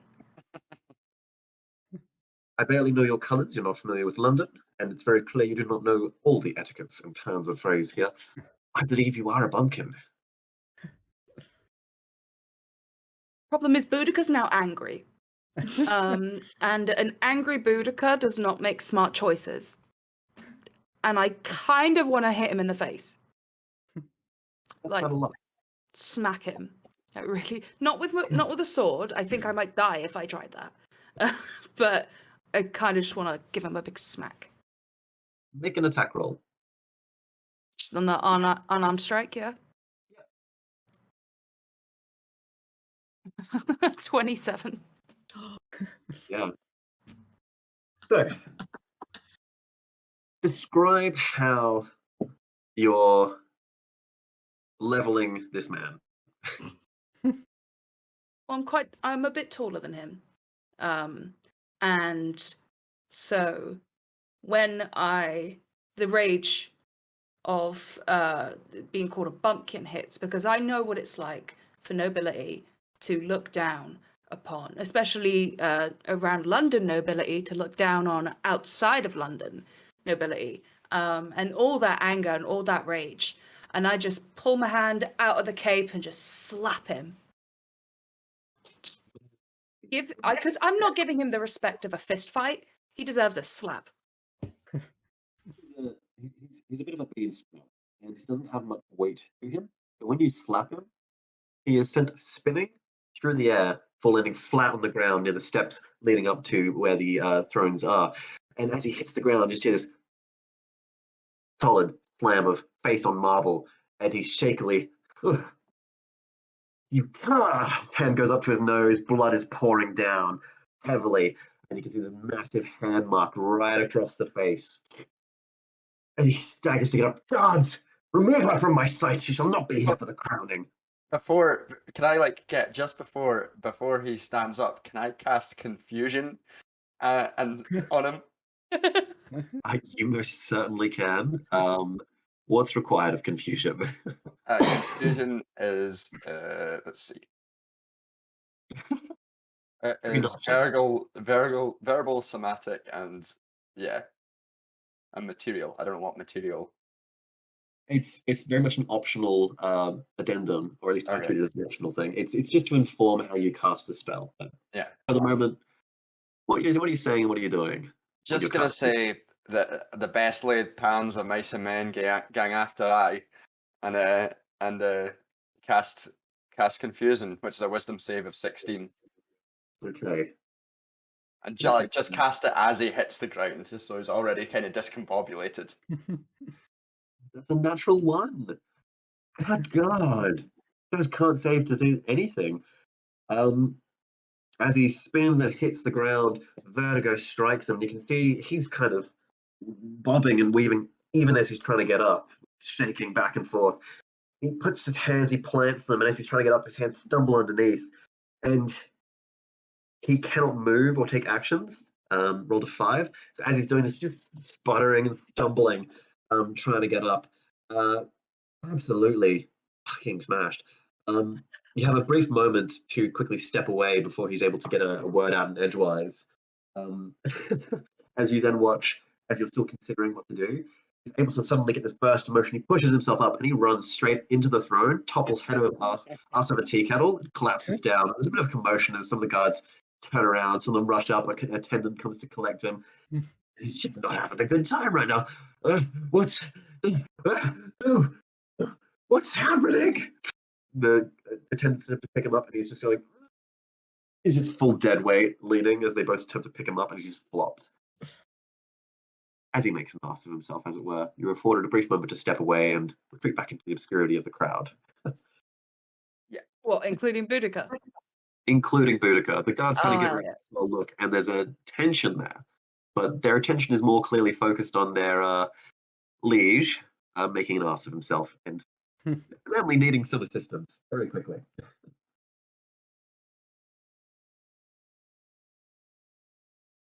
I take it we step back then. Yeah.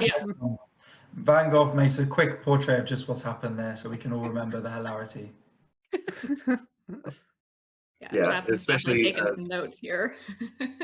as soon as over the tea, over the throne.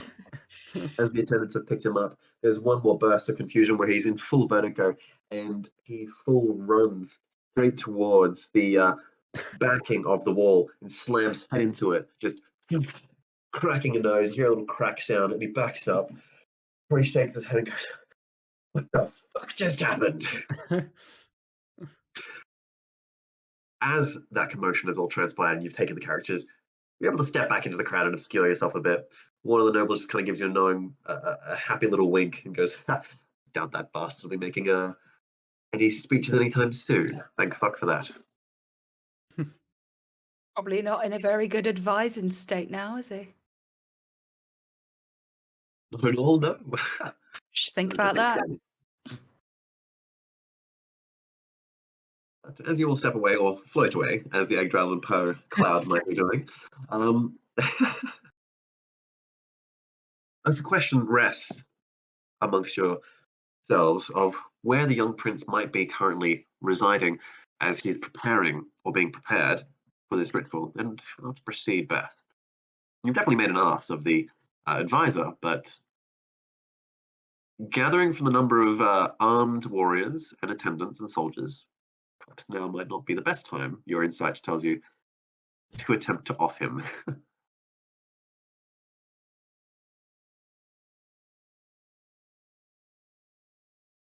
I'm thinking we've got Chaplain as a guard. We've got Poe as a ghost. And those two together could probably get to the prince.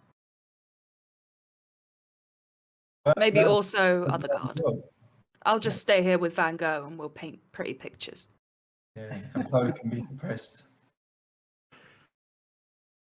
gas going over with the guards. Yeah, we can escort the gas to try and find where the prince is. Wonder Do you out look like loud smoke, if or gas like is what- from Edgar Allan Poe would just be called a fugue cloud. You just sort of look like vapor, right? Like you don't look like smoke. I think it says. Let's see.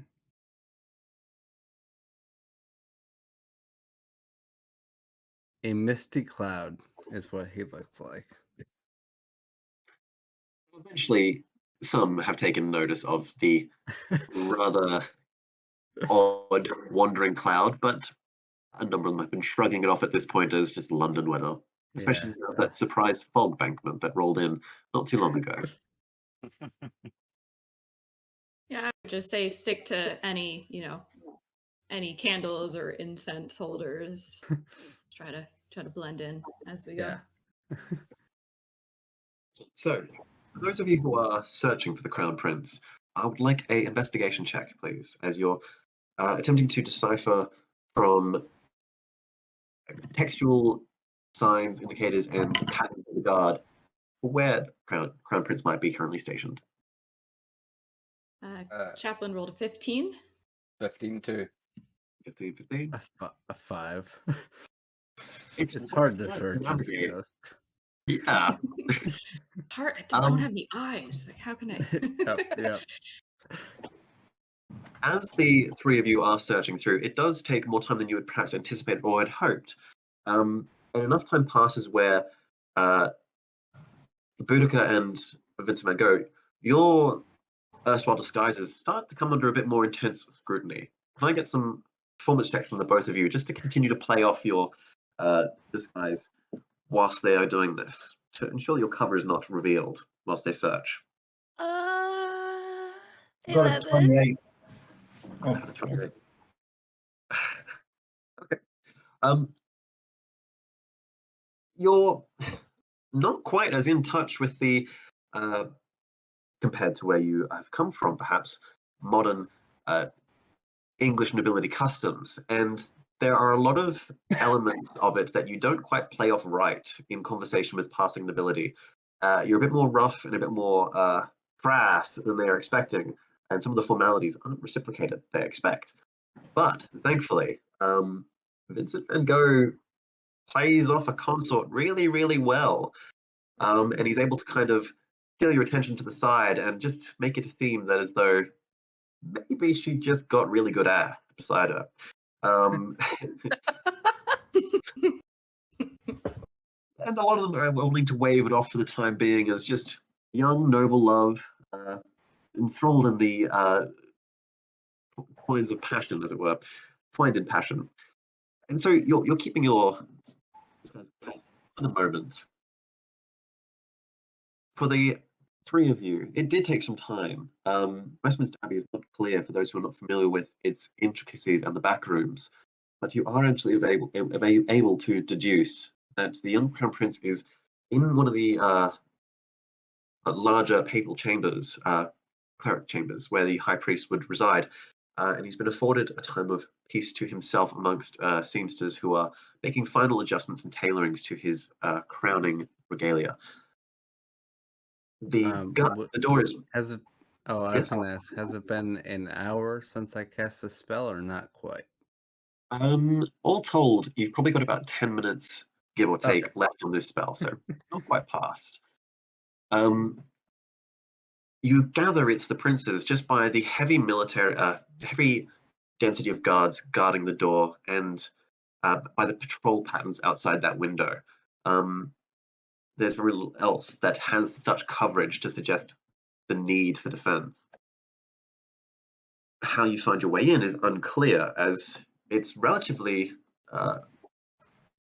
isolated on its own. There are chambers to the side, but no clear means of ingress through those chambers. But creative thinking has never stopped you before, as you're able to confer for a brief moment, the cloud offering brief utterances of in between. We could just say that we've been sent by the uncle to relieve the guards on the door. We're here to relieve you, and then we just fucking go in. What do we want to say? What's our plan here?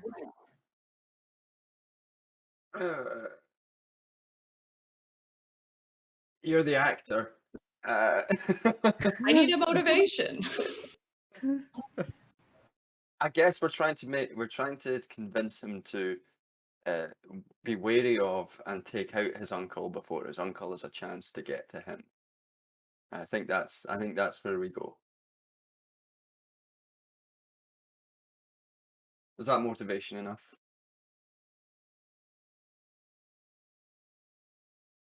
I mean, you can certainly try. Excellent. I think Naomi's camera might have frozen. Thanks, so. Yeah. Yep. What silent movie is going Those to things don't really paint such an intense look for that long. There we go. I was, Charlie Chaplin is contemplating. He's okay. Motivation, trying to get the prince to be wary of his uncle, take him out, eliminate any competition. Got it. And Charlie steps up to the nearest guard and says, your shift's over. You got out early. We'll be taking it from here. Thanks. Yes. You certain? We're not supposed to rotate for at least another hour. Not until the prince has departed. Yeah. It's a bit early to be escorting him to the crown. The ceremony's not quite ready yet, as far as we're aware. His uncle was just slapped and ran into a wall. So they're looking for more trusted guards around. Yeah, it was quite the scene. You better get up there. They need some backup. But why didn't they send you? If they were going to send anyone.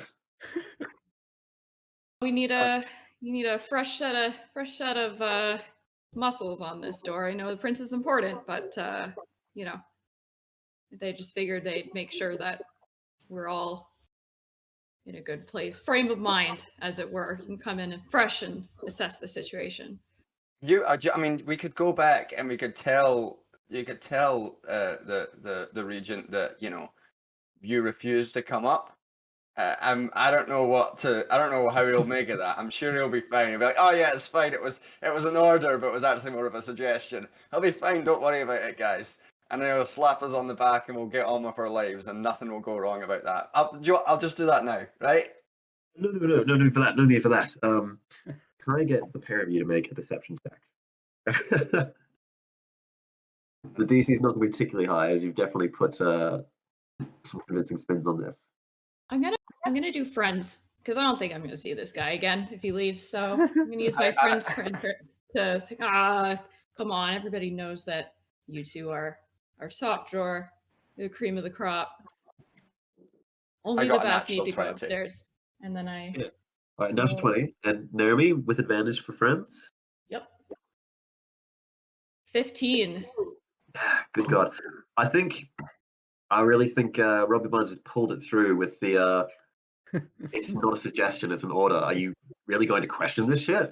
I think that's pulled it through. And both of them kind of exchange a glance, and neither of them want to be at the whipping post from the region. All right. Don't forget, when the escort comes through for the prince, you are to pass him through and make sure he's safe and looked after. Don't leave your post. Right. Oh, no, They that was salute, yeah. and they scurry off quick as they can. With that, you've an open door to enter through. Yeah, let's just go in. Let's but quickly abandon my post and walk inside. Definitely wasn't going to abandon the post it. Although I think at this, well, you can stay outside. I was No, gonna say I've this- gone in yet. So slightly steamy Charlie Chaplin walks into the room, and I think before he does, I think he removes his disguise, because I think it would be a little bit bizarre were he to suddenly become de-armored during the conversation, as we don't have a lot of time left. But goes up to the prince and says, how go your preparations? The young prince sat, as he were, at the end of a half bed, having a momentary repose. There are two women in here and a tailor making quick, fine adjustments to a robe left on a mannequin as they measuring his frame. He quickly regales a glance over and goes, sorry, who are you? Do I know you? Um, Never mind. I'm sure Uncle has sent you. It seems I have no freedoms of my own of late with Uncle. I'm nervous. Is that why you're here, to help comfort me? Oh, We There's that. turn to the attendants to see if we can be like, give us a moment of peace with we've got sensitive matters of state to discuss or something like that. To try and like move them out the way.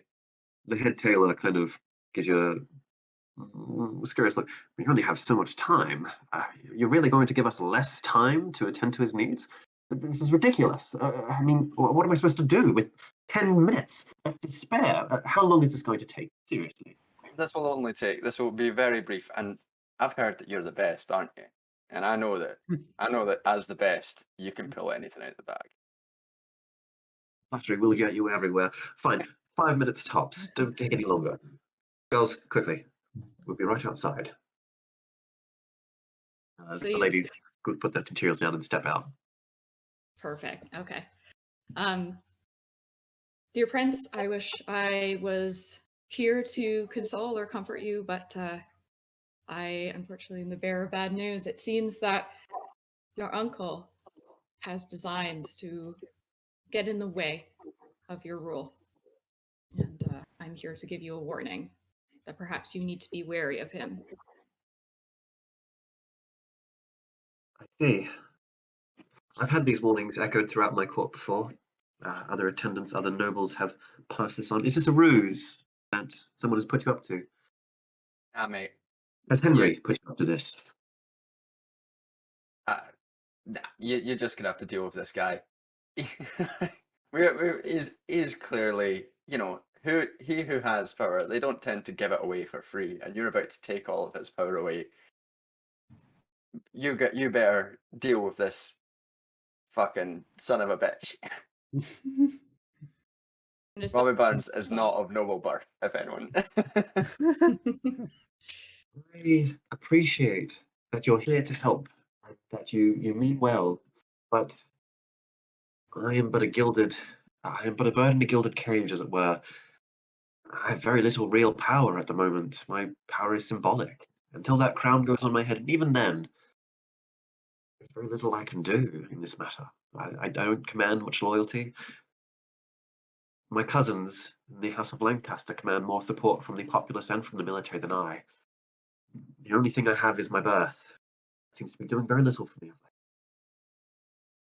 I want to follow what you say. I feel trapped, and I don't see a way out. I don't see a way forward. You're about to get all of the power that you can possibly get, and just like just fucking order his death. It'll be easy. Do you know any? Are you aware of like history? Like when like kings, like they often kill people. Not. I mean, I am familiar with some of my ancestors doing such brash things, but what of the repercussions? I would have to manage the noble families, and I'd be doing this on my own. Would not another noble just take my uncle's place? Such is the way of things, is it not? I say if you make a decisive order such as that, it will cast fear into the hearts of your other enemies. And inspire your friends who might worry that you're not got the decisive nature that you need to do this job. Friends are what I have very little of amongst this crown full of roses and thorns alike. But who sent you? From which noble family do you regale that you would be so willing to put yourselves in danger to help me? I doubt there would be no repercussions for such talk.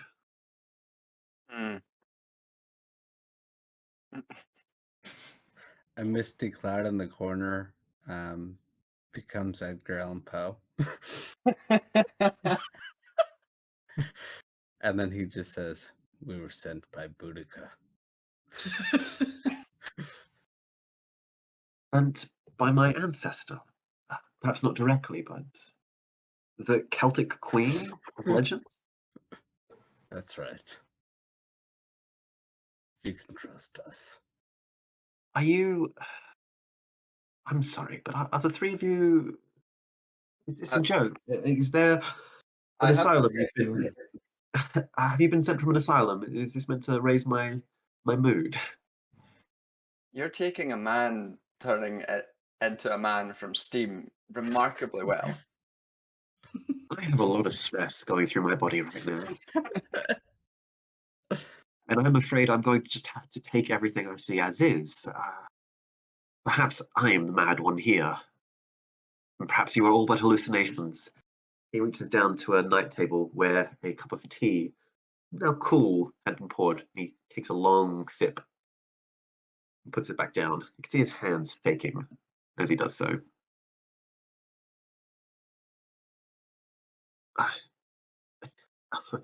Why? To say I take you seriously, why would Boudica care for what happens now? She would have no love for how we've changed. He wants a lightning sword. Yeah. Long story. And my taking of the crown and casting out of my uncle gets her a lightning sword. You are very strange people. I hope mean, you don't mind. we are here as a group because we were convinced that the root of history can be made better, and your ascension unchallenged can, in some estimations, make history better. And your uncle's ascension would make it worse. It's a bit more bright. Hands still shaking, he clutches onto the folds of his duvet. Right. I'm mad, that's it. I've gone mad. But perhaps there is some righteousness in madness. History, my Perhaps we could. consciousness would tell me only the mad get remembered for eternity.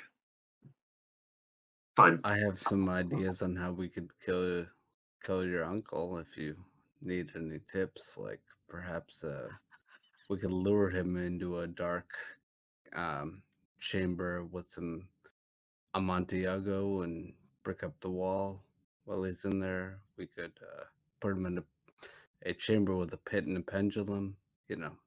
I got loads of these. But I could try to Anybody- seduce him. Anybody got any hanging cans that I could snip, cut the rope on? My psyche has gone quite off the deep end, but perhaps incarceration for my uncle with manner of execution to be pending is in order. I've never heard of death by seduction, but Oh, you've not lived.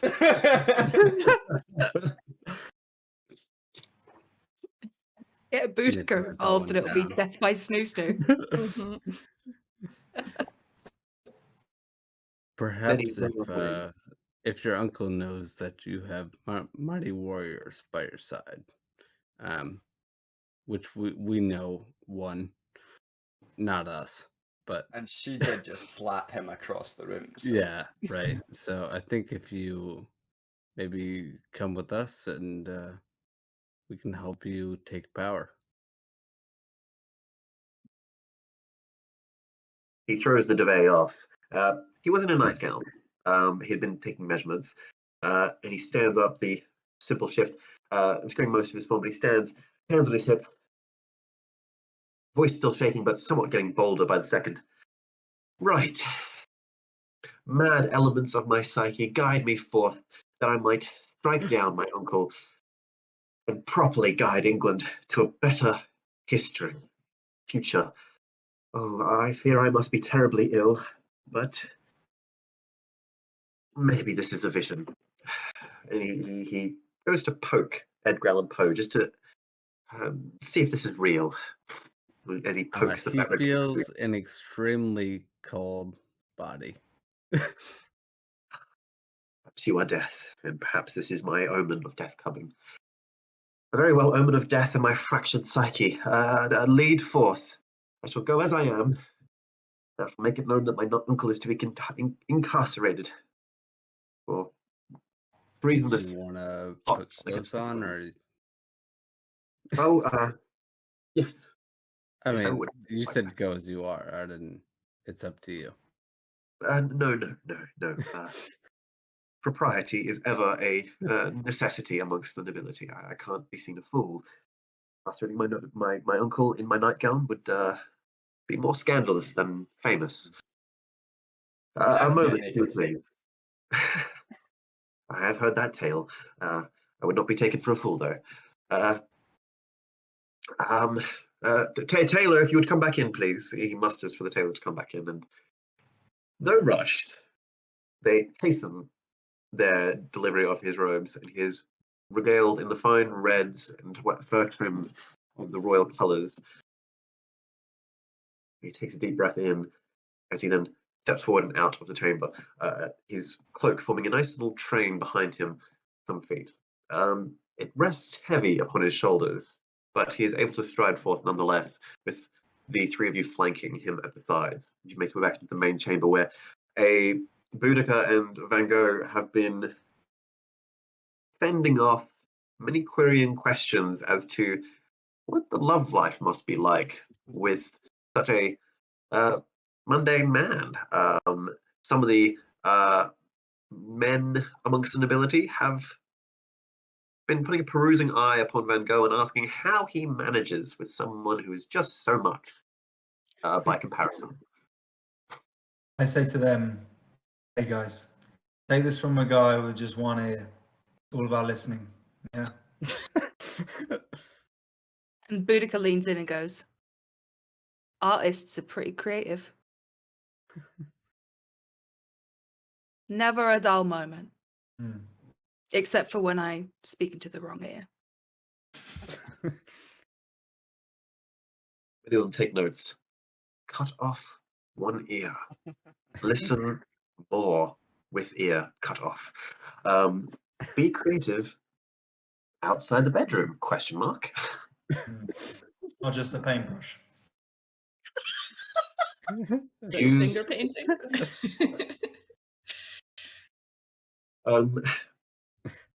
at this point in time, things have settled now somewhat. The regent, uncle of the crown prince, has found himself a seat at the side of where the prince will be seated, a rather more humble wooden chair to the rather more ornately and decorated throne, as it were. Most of the effects are in place, and there is a somber tone to things. It's still not quite time for the actual ceremony to proceed, But as you step out onto the hall, a number of nobility begin to hush as they see the Crown Prince striding down the staircase and into the main foyer and along that central pathway up. His uncle stands out of the chair. Crown Prince, it is irregular for you to be coming forward so soon. The ceremony is not yet due to proceed. You should return to your room, settle your nerves. I will have none of that. Perhaps it is madness that guides my hand today. Perhaps it is God who wills it. But, uncle, I am aware of your treasonous thoughts, and I will have none of it. Today the throne stands resolute and as one will, not as a voice with a beckoning, dissonant whisper in its ear. Guards, seize my uncle. The uncle, perturbed and disturbed. My liege, what is the meaning of this? As the guards around him quickly come together and begin to wrap his arms behind his back and hold them there, binding them. Say no more to me, uncle. We will deal with the manner of your reason at another time. I have it on good authority from voices beyond the veil of the mundane, whether by psyche or by madness or by God. I know you to not be true to my cause. Leave us. There's a hushed pull amongst the crowd. The guards usher him to the side where he's sat down and just flabbergasted. He's absolutely taken. The nose, he's got some dried blood that he's been wiping off, but very much still red and slightly twisted to one side. As the Crown Prince then takes a seat upon the large throne, he looks amongst you. People of England, nobility amongst you alike, it has been decided. I will have no regent. I will claim full power and authority as of this day when that crown reaches my head. I will lead England to a brighter future, a better one, and it will be at peace. Some murmurings among the crowd. Things seem to be contentious. But then it quietens, dulls. He raises a hand towards the High Cleric. If you would please begin the ceremony. Things settle, people move into place, begin to find seats. The group of you now together kind of set to one side, having no official seating provider or available amongst the thrall of noble finery. Becoming rather relative wallflies for this moment, as the High Cleric gathers things and gets them ready. Are any of you keeping an eye on the surroundings as these proceed, or are you just wrapped on the events transpiring, making sure that crown takes its place on his head? I'm flipping V's to the regent. Nice. I'm still caught up in all the nobility, but I could roll perception. If you think Just it's as I watch appropriate, around. feel free to roll perception for us. 17. Edgar, Mr. Poe? Edgar is distracted by a large shadowy raven that he spotted in the near the ceiling. What is your passive perception, by the way, Mr. Poe? 16. 16. Okay. 17. The passive perceptions of Mr. Barnes and Vince may go into account. You two and Boudica is just keeping an eye out. Begin to notice shadows loom large. It should only be in the later hours of the afternoon now, 1, 2 o'clock. But shadows loom larger than they should, and it begins to darken in here.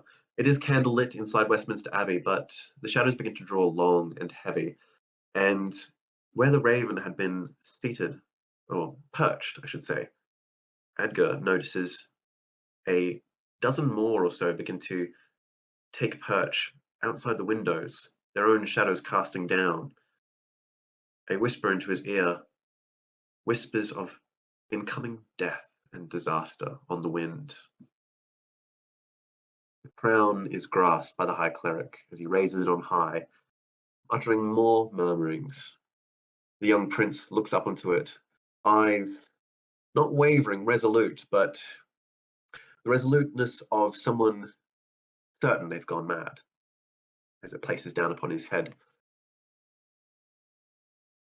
The ceremony almost carrying forward and complete. he immediately collapses to the side. Not a second after, the crown hits his head. His body crumples under its weight, and he hits the ground. The body, not broken, just immediately limp. There's a gasp and a scream from one of the nobility up the front. Guards rush towards to collect the body. He's breathing, they shout. He's breathing, he's alive. Poison! And riding through the front door, as the large abbey doors are knocked aside, a battalion of warriors charge forth, armor in hand, lances at the ready. They spear through the guards, blocking the way as they charge along the front. Dismounting off his horse, the young man who had been there before in deep argument with the regent looks forward and says, "As you can see, claim of the throne for this young boy will cripple our country just as it has crippled him." He walks to the crown, grabs it off the young boy's body, goes to place it on his head. "Only upon the head of our household will this kingdom rule proper." But he throws the crown down to the side. "It will be done right. See to this young man's health. Those who would get in our way suffer the same fate as those men and this boy. The fate of England lies in men, not children." And that's where everything seems to fold in on itself, in a very real sense of your perspectives begin to shift and twist, as if the world was folding in on you, and everything was fractal like glass. More screams emanate from the crowd as hands begin to pull through the ground and tear at sections. At odd angles, the mirrors on top framing this chamber begin to break and shatter as hands begin to pull out of them and rip through. As a dozen or so abominous creatures, perhaps beckoned by this shifting in the timeline so fractious and tempestuous, have slid through. Can I get you guys to roll initiative, please? Oh, we really fucked up. All right. Yeah, we did. Yes. 22. And you guys Sounds like do a happy those ending. too. 17. 17 for Chaplain. 20. 20, was that for? Yeah. Yep, Robert Barnes. I rolled a natural one again. It's a 6. Brilliant. 6. And for Edgar Allan Poe, what was that? 18. 18. Rocking the high initiatives, guys. Gotta love it. All right, as 6 of these strange, fell creatures rush through the windows, what's Al looking at? Is there Edgar anything Allan you guys would Poe like is to only do? going to be surprised that you guys can also see them. He's like, "Oh, this isn't normal for you. They're normally just visions." And then I just turn around to Poe and I'm like, "No, mate, this ain't fucking normal." Right. Sorry. Charlie Chaplin is completely shocked, debating on whether or not to just make a run for it. This is not what he signed up for. Very I fair. wouldn't mind your Around, help fighting them. I was looking around being like, I should have brought more black paint. This is going to be poor.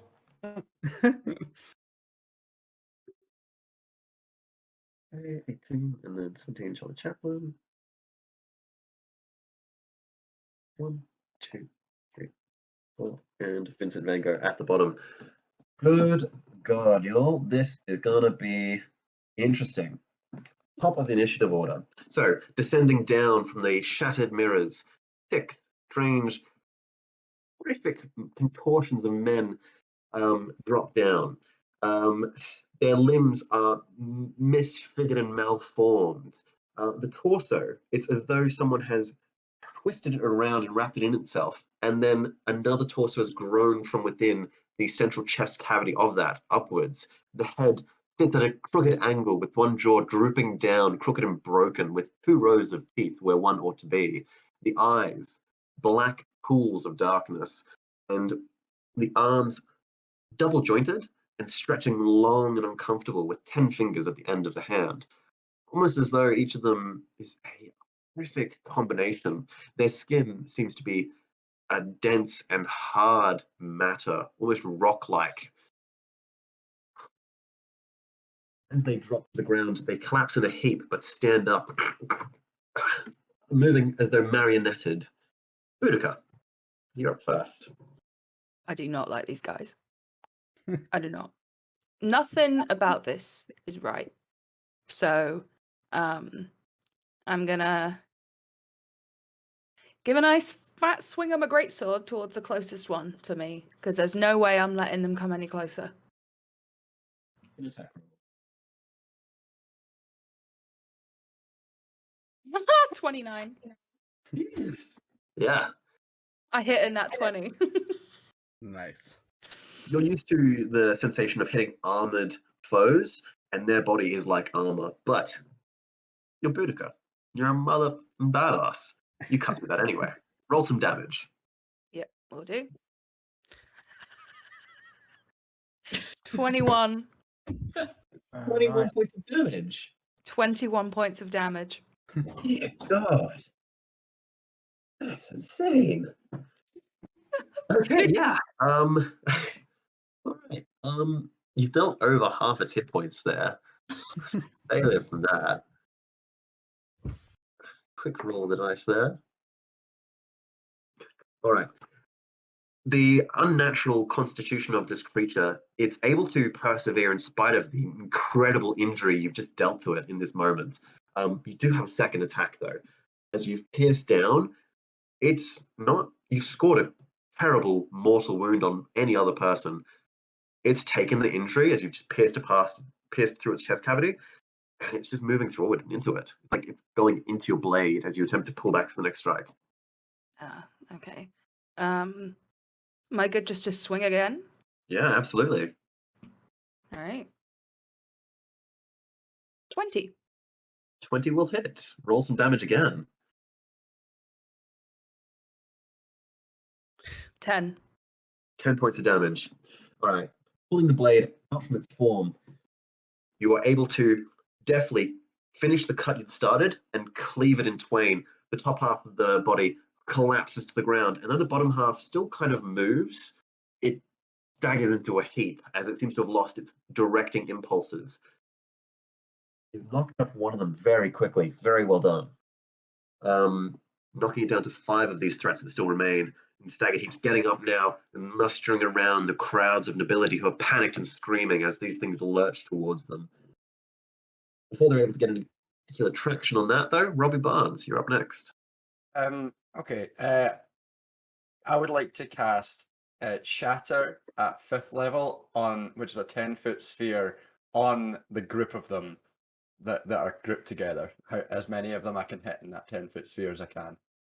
I reckon you can get a cluster of 3 on the opposite side. You'll probably catch some nobility as well. Definitely will, and some guards, but c'est la vie. We're gonna do it anyway. we It's go. a Constitution saving throw, 16. All right. Constitution. That is a 25, a 23, and a 14. So 2 One successes, misses. 1 failure. And then for the nobility, we're going to do a group roll. So I'll roll once and take the average result there. That's a pass. So thankfully, most of the nobility are obscured. And for the warriors fail. Okay. So that's 68, and so that's 18 damage overall. Right. All right. 18, and then 9 for the ones that pass. All right. Even with their saves, you watch the score of nobility who've been surrounded amongst entrances are minced. Their clothes scatter, their bones scatter, and it's a terrible sight as it's like a miniature explosive has just gone off on that opposite side. There's panic and disarray now in full swing. 2 of the creatures, their bones have broken visibly, and you watch they just now have limp, ragdolled arms. They carry forth. Good God, man. Robert Anything else you'd Burns like to was do? scared. I can bonus action Bardic Inspiration, surely. Absolutely.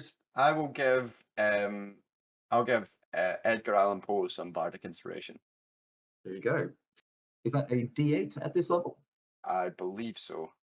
There you go. So you can add that D8 to any ability check, attack roll, including spell attack rolls, or saving throw you'd like for the next 10 minutes.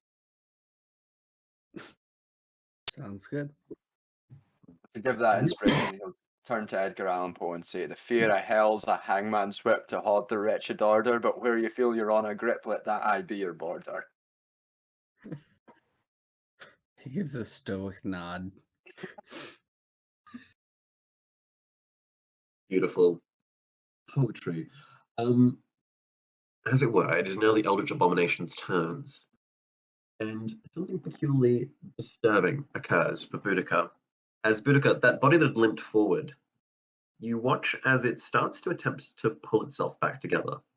As though it has taken damage and it has been dealt with, it begins to regenerate portions of that damage, as the bottom torso that had been staggered and splat onto the ground is now, with whatever leg that had, pushing itself towards the severed torso. It recovers 5 hit points at the top of its turn, and is going to make 2 slam attacks at you as the body pulls together and, broken and weakened in its state, it slams and attacks you twice. So let's see how we go with this. That is a 16 and a 14, which I believe both miss against your armor class. As you Yes. shot and caught off guard by this sudden coming back to life of the creature, you are still a capable warrior, and you're able to deftly fend it off and kind of just push it to the side. But they're not so easily downed as one would hope. From opposite side of the wall, from the same side of the wall you're on, first and closest to the throne, another Eldritch Abomination rises up off the ground, and it looks around and assesses threats, and it sees the child prince there, and it begins to lurch towards him. It almost bends over, the arms treated as an additional pair of legs as it runs in this horrid, contorted sense towards him. I'm going to make an attempt to attack him. Thankfully, Richard is there. The military attendant of Richard is there, and he will attempt to interpose and block. So it's going to attack him first, and that's going to be 2 slam attacks. That is a 20 and a 7. It's going to hit once, dealing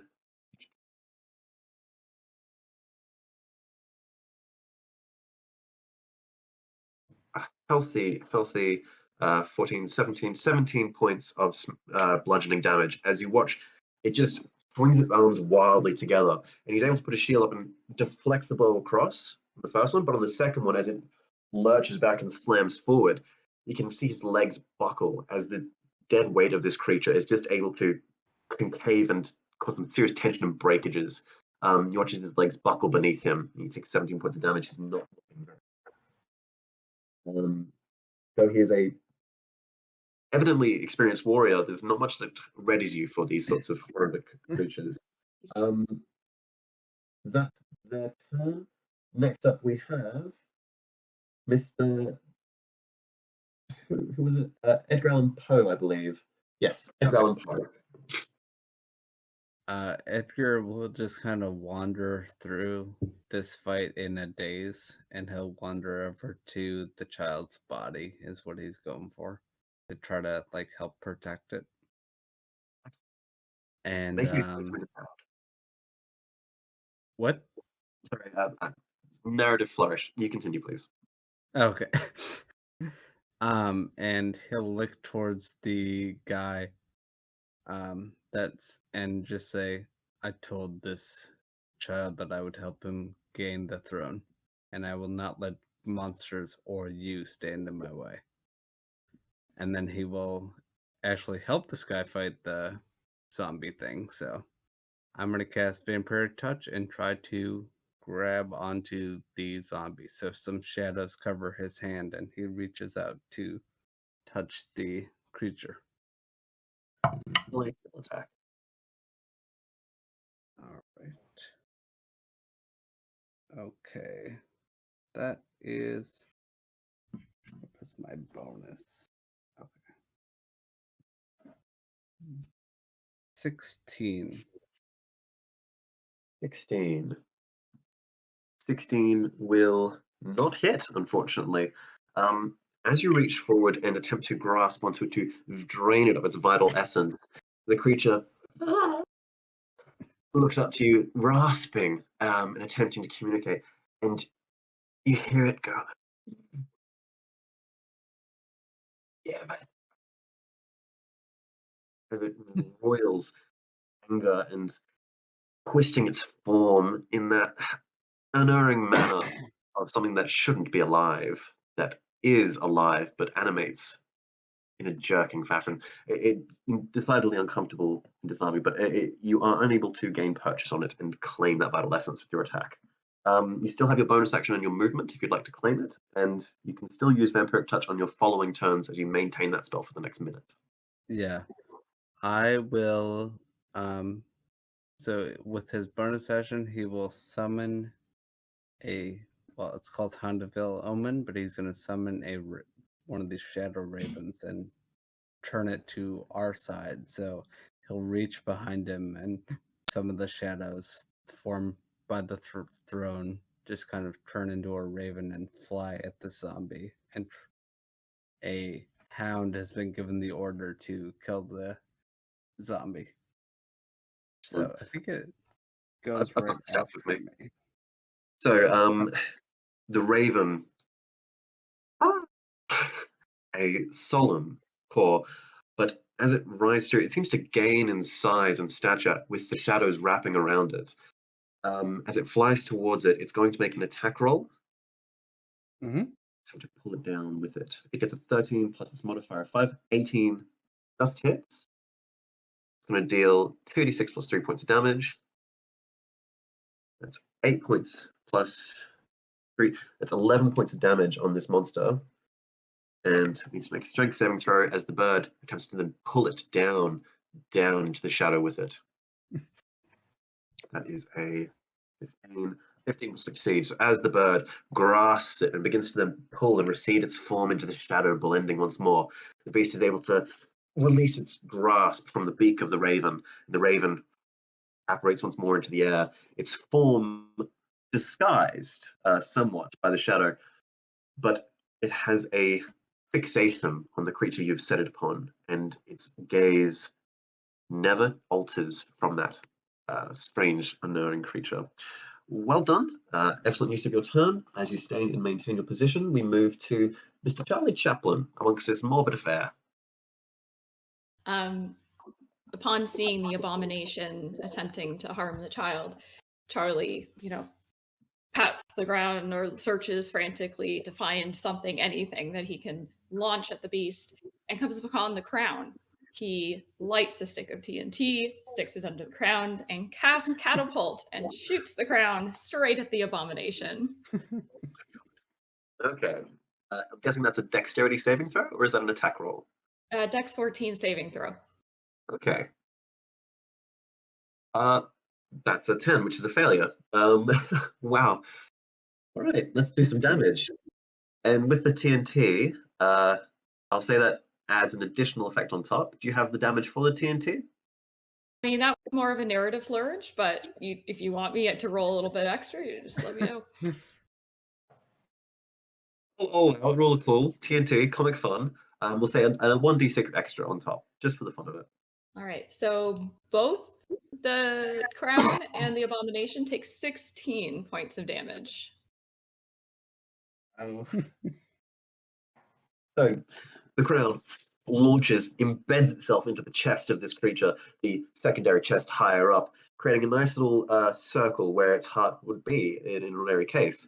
Before the crown shatters in place as a small implosion comically blows the back out of this creature, and it collapses to the ground with a nice little crater where its back would be. You take very quick note that you can see elements of the flesh trying to mend back together, but with the burning fire of the TNT, it's almost cauterizing elements of it, and it's unable to mend the flesh. It did not respond very well to fire. as most anything does. Fire is everything's natural weakness. Um, but very well done. Is there anything else you'd like to do with your turn, Mr. Chaplin? Not at the moment. Okay. With that, we have the 4 other abominations now mustering up together. Slow to start, as one might expect for such horrific monstrosities, just slumping into the ground. They now begin to surround and converge upon the child. Their intent is very clear. They seem to want to end the child, to address what had affected the timeline. The regent in the far corner, Mr. Van Gogh and Mr. Rob Buns, you would see kind of got this strange smirk to his face, as though he maybe not suspected it, but is content with the proceedings of the matter. They seem to be working in his favor, and he's comfortable and peaceful. Not at his turn yet, but he appears to be making his way to leave, as the guards have rushed forward, leaving him unattended. With that, your attention is otherwise addressed as these 4 other abominations now surrounding you. One will make its way to Robbie Barn, and it's going to make 2 attacks on you. That's going to be, as it swings its limbs wildly, a 16 and a 14 to hit. Both hit. He is not a Right. not a strong man. Okay, this is going to hurt.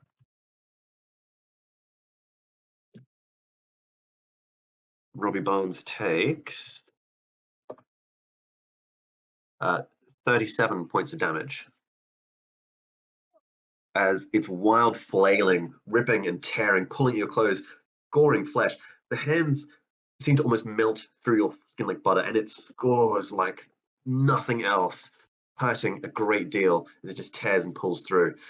The screaming is unbearable to the ear.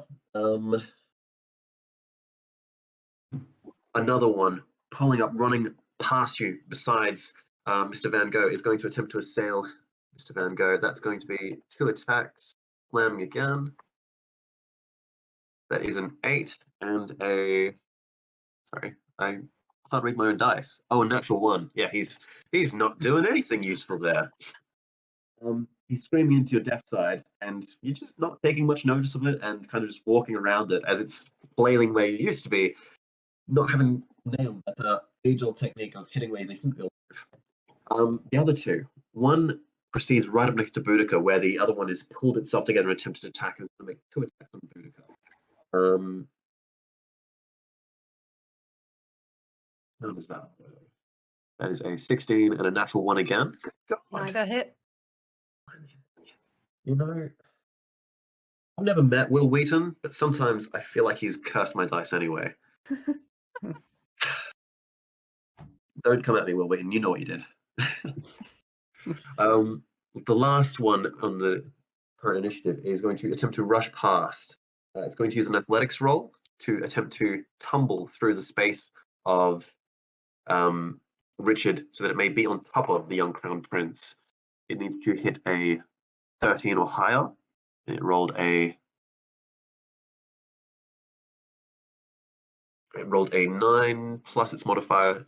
Just managed to push through against all odds. As Richard is there trying to interpose himself, and Edgar Allan Poe actually is there as well, interposing. I'll do a secondary check for that. Would you mind rolling an athletics check for me, Mr. Poe? Certainly. Not his strong suit. Thankfully, it's only rolled an 11. What was your roll? Oh, I rolled a 19 on the die, minus 1, so 18. You said something about being so close to someone so near death, but Mr. Edgar Allan Poe is staunch in his position. And maybe it's that large, shadowy raven as well. But as the creature attempts to push through your space, after getting through Richard's, your raven and yourself, your presence, let alone, gives a pause. It stops and circles around you like a wolf eyeing its prey or another predator. And it backs off a moment. It's clear and intent on getting on top of the prince. But that is its turn. Last on our initiative order, Mr. Vincent Van Gogh. Last but not least. What's the layout of the battlefield at the moment then? So, as it currently stands, in the center of the slight promenade where the prince is laying down next to the throne, he is surrounded, stood over by Mr. Edgar Allan Poe, who is surrounded by one of the creatures. Besides them, full plate armor, shield, and sword at the side, is a military attendant for the other House of Lancaster, being assailed and attacked by one of these large creatures. So the two of those creatures near that promenade. Just down below that, we have Boudica, Charlie Chaplin, and Robbie Barnes, who are surrounded, you're there as well, on all sides by these creatures. Two of them are attacking at Boudica, one has gone to Robbie Barnes. Mr. Chaplin has been able to keep his position slightly off to the side as he's moved his way up the crown, where the crown had been knocked just to the side. He's not yet assailed, and Mr. Edgar Allan Poe is, you know where he is. So that's the current setting of the room. Cool. And so if I use, this is just my new business. If I use lightning bolt, will that hurt it towards the king? Will that hurt the prince and the Poe, or will it just hurt the couple of people that are there? Traditionally, lightning bolt is a 5-foot cube, straight line for 30 feet. So whatever's in that line would hit it. But it's a game, and it's more fun to play it cool when it's theater of mind. So we'll treat it like a laser pointer sort of thing. If you want to just hit a particular line of creatures, I'm sure you can get just the right angle. I tell you, we'll make it RNG related. If you can do a D20 roll on a 10 or higher, you'll hit just the two creatures. On a 9 or below, you might hit someone else as well. It'll either be Edgar Allan Poe or the prince. Oh. I can take it. Oh, I'm used to dying. Let's try then. So just one D20 roll. Just one D20 roll. No modifiers, just see what happens. It's 11. All right. So you'll just hit the two creatures in that line. All right. Dexterity saving throws for both of them coming up. That is a 23 for the first and a 15 for the second, which is a failure. So one success and one failure. Okay. So what do I roll then? Is it 8 D6 for the other one? Yep. It is 8d6 for lightning bolt, a horrific spell. Okay. So that's 8 plus 8, 16 plus 4, 20 and 3. So 23 damage. Points of damage, good God. So that's rounded down 11 points of damage to the one who passed and 23 points of damage. All right. That one to 8.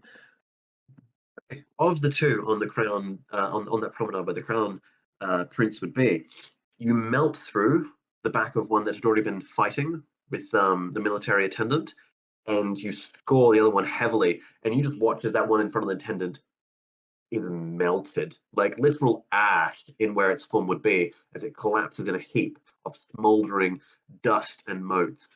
The other, not quite taken as fully by the brunt of the effect, the lightning courses through its body as it's shaken, tittering. Tittering? That's not a word. Shuddering. But there's a very distinctive scoring of lightning trickling, crisscrossing across its body as it's been heavily scarred. A spiderweb of armor on it. Solid action. Is there any movement you'd like to do to address your positioning, moving closer to the prince or further away? Is it movement or a bonus action? You can't do both. You can do both. Movement is completely separate, and bonus action is something else. Cool. Well, then in that case, I'll move close to the prince as well. And then my bonus action will be to bardic inspiration for Boudica. Go. Bardic inspiration for Boudica. All right. But don't forget, Mr. Edgar Allan Poe, you have a bardic inspiration as well, and Boudica does too. As we go back to the top of the initiative order, the beasts, one of them has pulled itself together, but is just barely a scrap of a creature, and the other has been melted by literal lightning, turning its body into a plasmaic ash and goop, leaving only 5 of these creatures still shambling and attempting to pull them forward.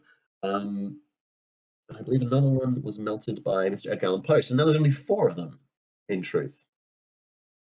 All right. With that, Boudica, you are surrounded on both sides by 2 of these creatures. Well, one of them is the one that I damaged, right? And it's really, really weak now. Yeah. So the problem is, as a fighter, the only thing I know how to do is bonk things. with a sword, not in any other. So I would like to. Well, I want to attack. I want to do one of my attacks at least on the one with the. Tell you what, as a DM, happy to just say, describe what you'd like to do ideally, and I might throw some additional rolls onto it just to see how we pan it out. But don't feel constrained by the limits of the rules there. Just tell me Yeah. what you want to do ideally, and we'll work it from there. Well, the thing is that I kind of would like to like spin. You want to do like a cleave thing? Yeah, try to hit both with a big swing. Right. Well, you get 2 attacks, so. We'll do a cleave, so you'll attack both. Let's do an athletics check first. Mhm. Add a skill roll into this. This will see how well you're able to maintain your balance. 17. Nailed it. All right, make your attack roll as standard. All This will affect both of the targets around you. 19. 19, that hits. On class of 18. Roll some damage, and this will affect both of them. 10. 10 points of damage. Lovely. The heavily weakened one is lopped in half once more as the body just goes flying apart, creating more distance. The other, heavily injured, you scored across several areas of its body, and it's starting to struggle to recoup its wounds, you can see. But nonetheless, it's still standing. You have a second attack. If you'd like to focus this one and be more intent on the one that's there, you can, and no skill check would be required. Yeah, so I'll go for I'll focus my second attack on the one that's still there. So just regular hit roll again. Exactly that. All right. 15. 15 misses. Got your bardic inspiration though. Oh, Yes, you- that's true. Yes. How much do I get for bardic inspiration again? An additional d8. An additional d8. Thank you. So you need at least a 3. 2. Oh no! Oh. Pulling the inspiration from Van Gogh and maybe thinking about whether or not it was a cover story, if it's something you'd like to peruse. Maybe you're just a little distracted by that inspiring one-eared man. Nonetheless, the blow is unable to strike in the moment of need. How would Boudica like to position herself now in this tumultuous scenario? The creatures seem to be on the back foot, but there's enough of them close enough to the prince where there is still a very real risk that he could be taken by them, in whatever sense that means. Yeah, I would like to get as close to the prince as I can now. Because I'm hoping that my incredible presence may distract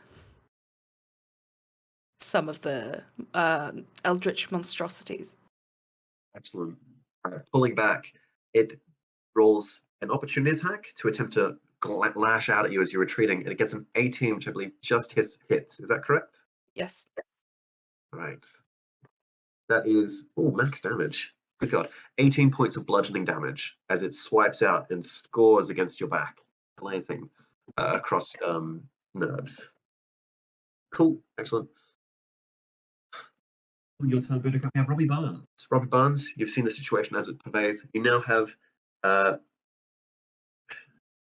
one creature on the throne completely gone, a little explosion where its back would be, where a crown had embedded itself with a stick of TNT. And you see Boudica has once more dispatched another entirely. There are 2 of them surrounding the crown prince, and 2 of them attempting to still make their way up the stairs. Is the one that hit me still in front of me? Yes, it is. Okay. I would like to bestow curse on that one. All right, bestowing curse. Wisdom saving throw. Yep. It's 16. Yeah, he ain't saving anything from that. That's a 10. Okay. What's the nature of the curse here? There's some listed there, but I believe you can also get a bit more creative if you'd like. So it just says I can choose an ability score that the target has a disadvantage on, an ability saves and checks and saving throws on it. Yeah. It has disadvantage on attack rolls against me. Has to make a wisdom save at the start of each turn. If it fails, it wastes its turn and does nothing. And my attacks deal an extra 1d8 necrotic damage while it's cursed. So I think I would like to do disadvantage on Constitution saves going forward for that one. All right, con saves are the name of the game. And All right. I'd also just given myself a wee bonus action healing word. Excellent. All right, roll some healing up there, and we'll move on to the Eldritch Abominations if that's your turn. That's my turn. Okay, excellent. Quick roll to see if this one's able.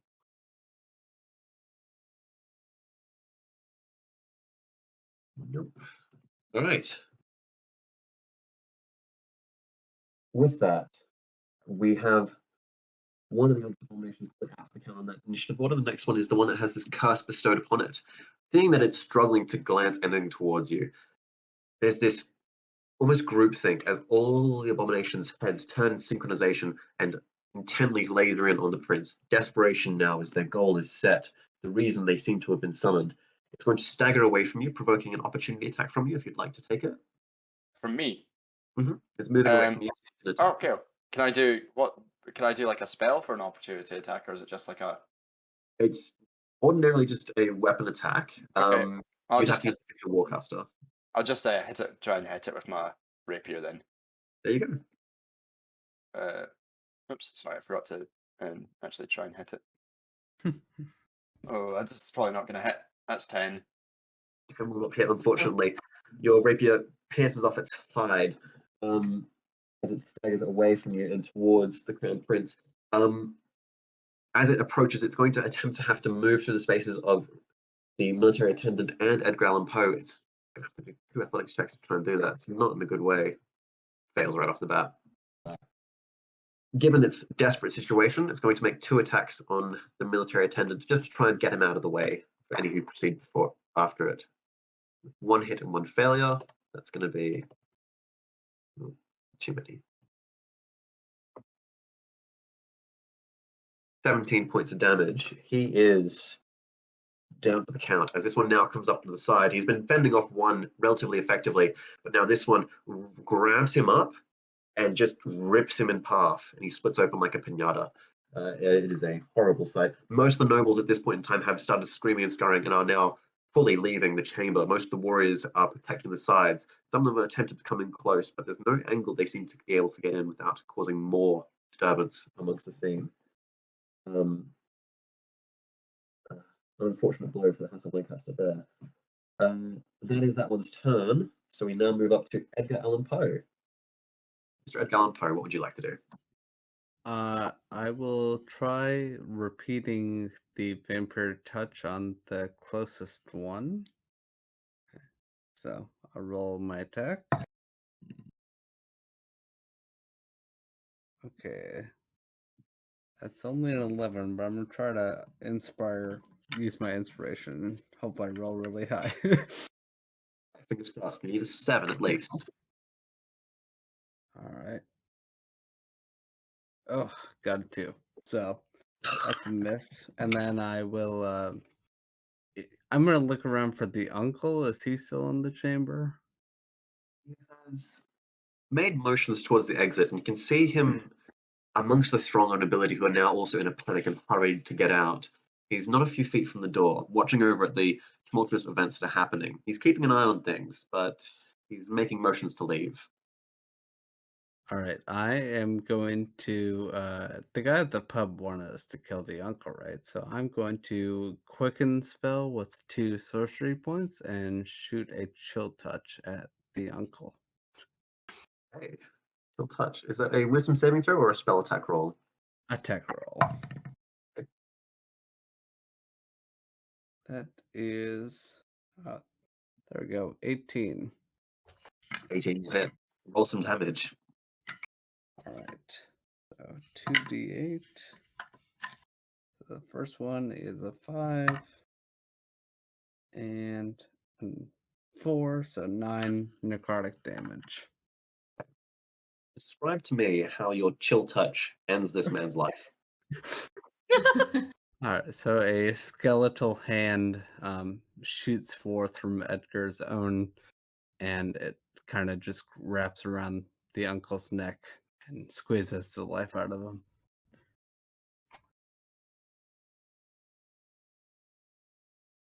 The man collapses from where he was standing to the ground. And, Trying to fix the timeline. well, perhaps it will fix the timeline, perhaps it will alter it even further. Right. That remains to And be then I seen. believe the Raven will make an attack on that same corpse. It will indeed. All right, let's go Raven. That is a high roll for that one. 21 to hit, which does.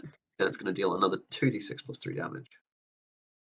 You That's guys now you guys know why I'm afraid of the Raven, because this thing's better at fighting than I am. with 10 points of damage. The creature that was most closest to you, who the Raven had attempted to attack before, it once more wraps around your form, flying over and swooping down. And this time, with 10 points of damage, it pushes the creature down into the ground and it disappears into shadow with it. It is gone enough for the count there, leaving only 3 of these creatures remaining.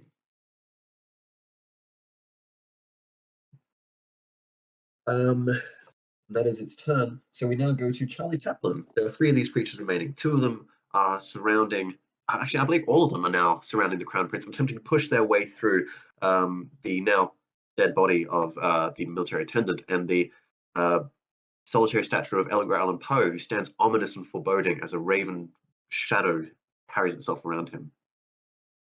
Can make it to the prince. You absolutely can. Okay, I run over to the prince. I see that he's in mortal peril, and I pull a rope out of my pocket and cast rope trick. So I touch the rope, and the rope goes, and at the top of the rope there is an extra dimensional space. And I say to the prince, quickly, up there to safety. You do know the prince is, for all intents and purposes, incapacitated and catatonic. Well, now I'm aware of that. Well, I try to pick up the prince, and well, I don't know if I've exhausted my movement, so I make my way up if I can. Yeah, if it wasn't a master space and you're only to the base of the promenade, so we'll see you've used 15 feet of movement to get there. And I would say your intent was not to create a full 60 feet to go up to the top of this rope, just enough that you could put him up there easily. So climbing up, you must trim into this rope trick space. Such a weird spell, but this is the first time I've seen it used really well. That's incredible. It's just wild. Wow. I picked all the wackiest spells I could. Like, what would be the most slapstickiest spells in the player's handbook? And I'm so happy I found this one. You're goddamn Looney Tunes, because you've just picked up the prince and thrown him into like a little hole in the sky where he's now disappeared, vanished. Wow. Excellent. Well, I think we're beyond worrying about the timeline now, folks. And then I feel like Charlie Chaplin probably climbed the rope as well and like pokes his head down from Yeah, sure. something slapsticky. Just a little nod of the hat. These sort of things. All right, we have the 2 remaining abominations that haven't been affected by any curses or attacks yet, and they're going to attempt to push their way past Mr. Poe to make their way up. This peculiar rope.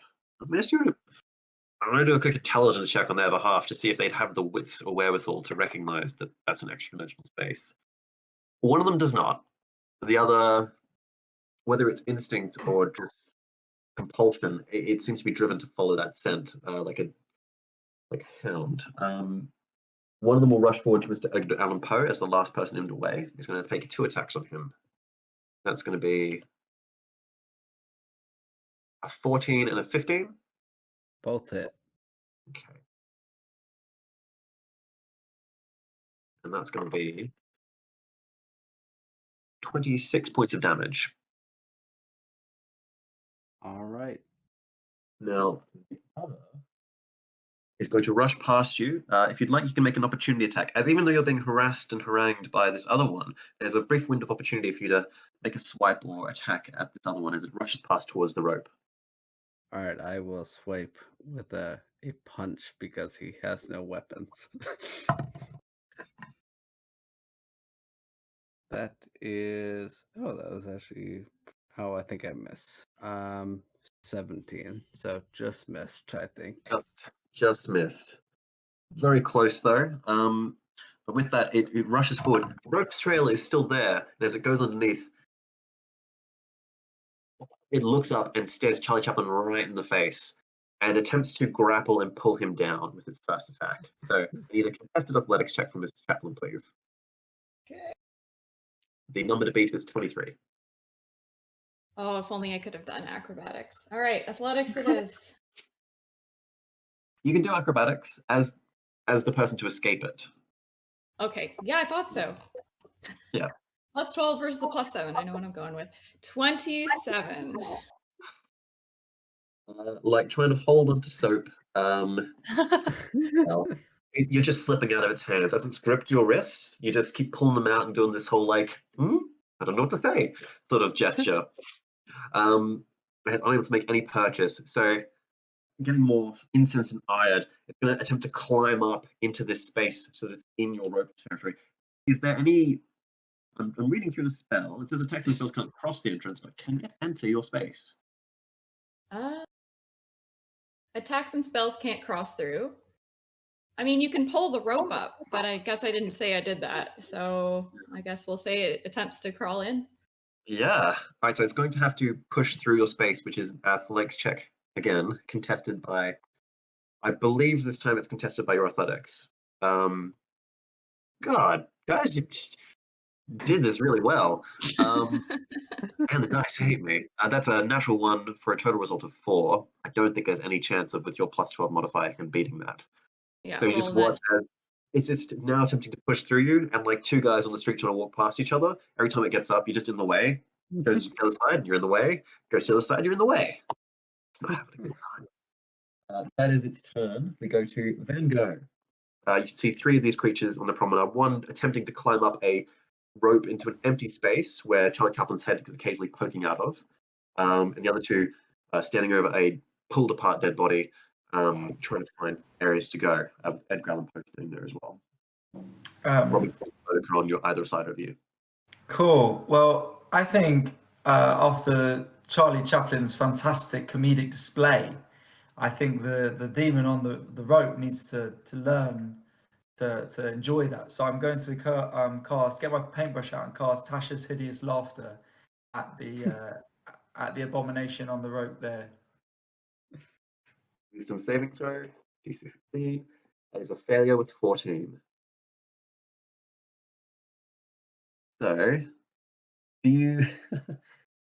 trying to get it to appreciate the horrific humor of the situation, it begins to...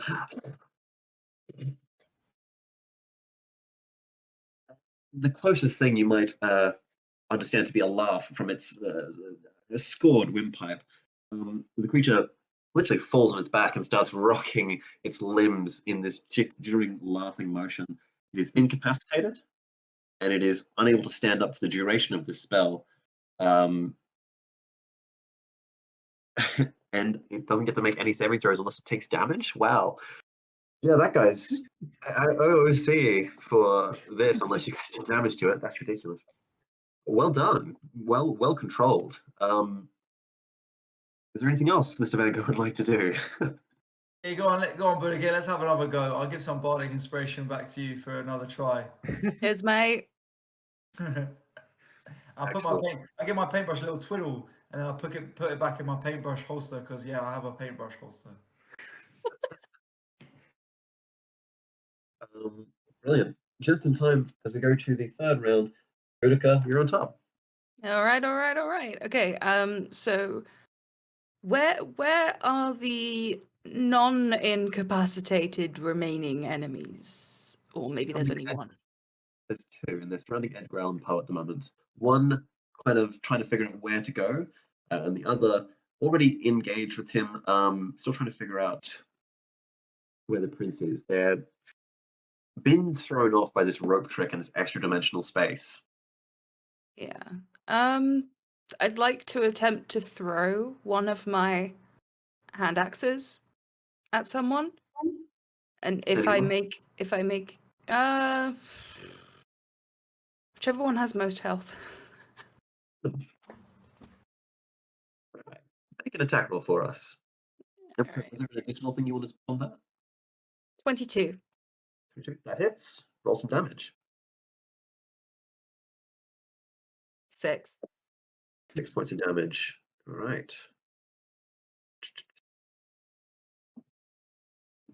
Hand axe embeds itself into the creature, and you can hear it let out a groan in pain, but otherwise it's still in a form to continue fighting. You have an additional attack you can make.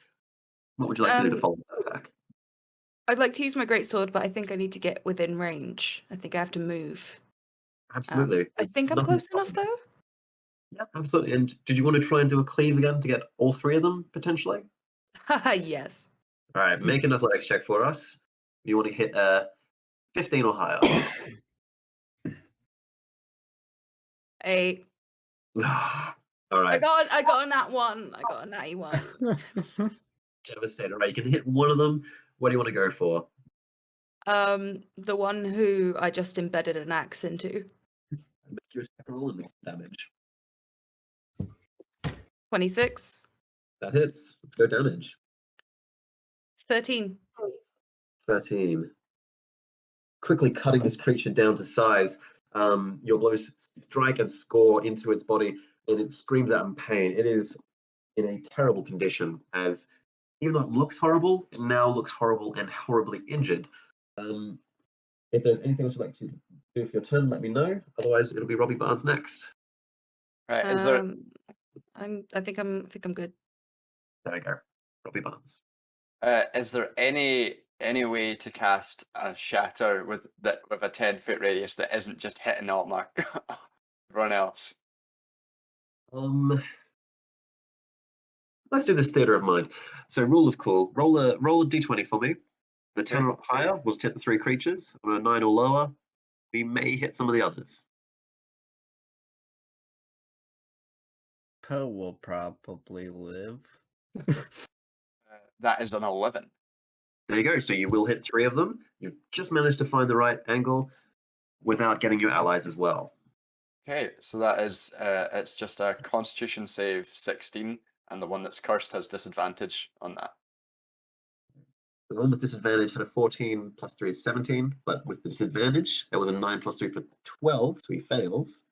And for the other two, that's going to be a natural 1 and a 16. So 1 pass, and the other 2 failed horribly. Okay, so that is a total damage of 24. And 12 for the one who passed.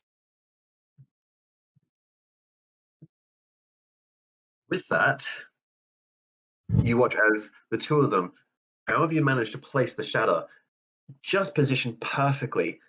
You watch as bits of their bodies explode, as the vibration energies literally cause their bodies to vibrate so hard that the molecules shatter in place. And it's just a mist for 2 of them, leaving only 1 remaining.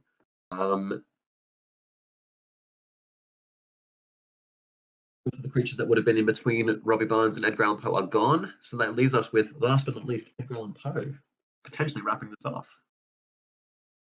Yeah, so he sees the one final creature and he's going to summon some more necrotic energy and cast Blight on it. So I need a Constitution save. All right. Constitution save. Let's go. That is a 19 plus 2, 22. So I think he passes, but he still takes half damage.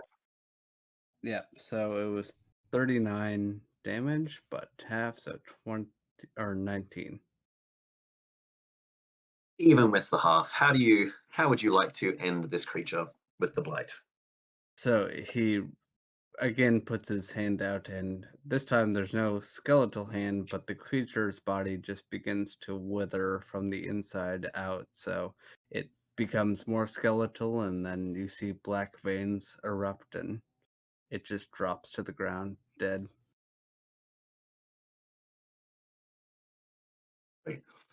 Yes. Bit Well, grim. with that, very on brand. With that, the sense of vertigo that had carried forth before this seems to settle somewhat. The broken mirrors seem to have reformed, almost as though you were separate from reality, but still within it. But whatever has transpired with these creatures, their bodies fade into naught but dust, and things begin to settle. The young prince, removed from the rope trick onto the floor, is not looking well. He has been poisoned, and an inspection of the crown, now dropped onto the ground, heavily, heavily burned and singed, still has enough trace elements to reveal that there were some poisons laced around the rim of the crown. He will need medical attention, or some manner of healing if he is to survive. I can give him a healing word easy. Okay, that might Uh, heal his injuries, but he will remain poisoned. Yeah. I Okay, don't have Healing any word? restoration. So 4d4 plus 4 Yep, is 15. Yeah, 15. 15 points of health. You watch as his eyes flutter open. He's been taken off of death's door. What happened? My king?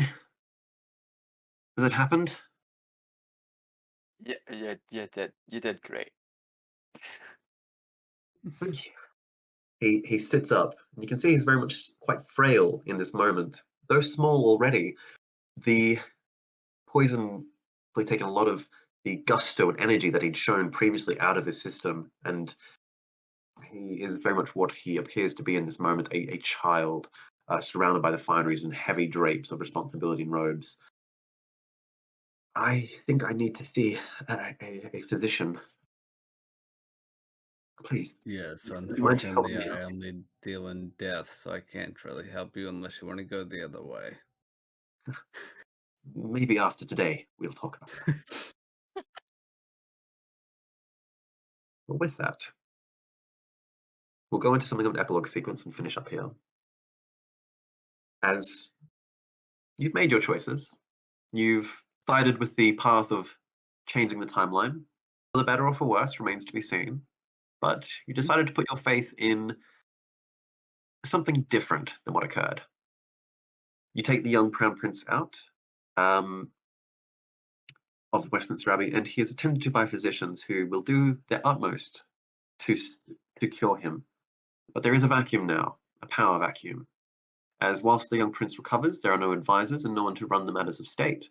The rival house of Lancaster has a position to try and press forward, but out of respect and perhaps out of grieving to the life lost of a young noble who attempted to preserve his life, they leave it for some time. Perhaps there'll be future battles that take place, but for a lot of you, you have made a change. And as you return to your own timelines, ministry muffed, but at least you cleaned up after yourselves. They leave it be for now. Perhaps they will call on you again. As you return to your timelines, you wonder just what will change for you when you go back. Right. I hope you enjoyed today's session, guys. I hope you had a lot of fun. And to anyone watching, I hope you enjoyed it as well. Lots of love, guys. Yeah. Thank you. It was Yes, great. thank you. I That had was so much awesome. fun. Thank you. So much fun, yeah. You're a great First- DM, and you're Yeah. all awesome historical characters. My first ever D&D session, so appreciate it. Thank you. Well, you all did very well, and thank you for playing. Absolutely hilarious moments in and out all throughout that. I was not expecting the amount of laughs I had. A lot of people say that when they come to my shows. Took what you want as a comedian. I wasn't expecting to laugh when I came in. yeah. That was really great. Thank you. Thank you as well. And I hope everyone has a great day or a great night wherever you are in the world, and take care. All right. Thank you. Yeah. All right. Bye. Bye.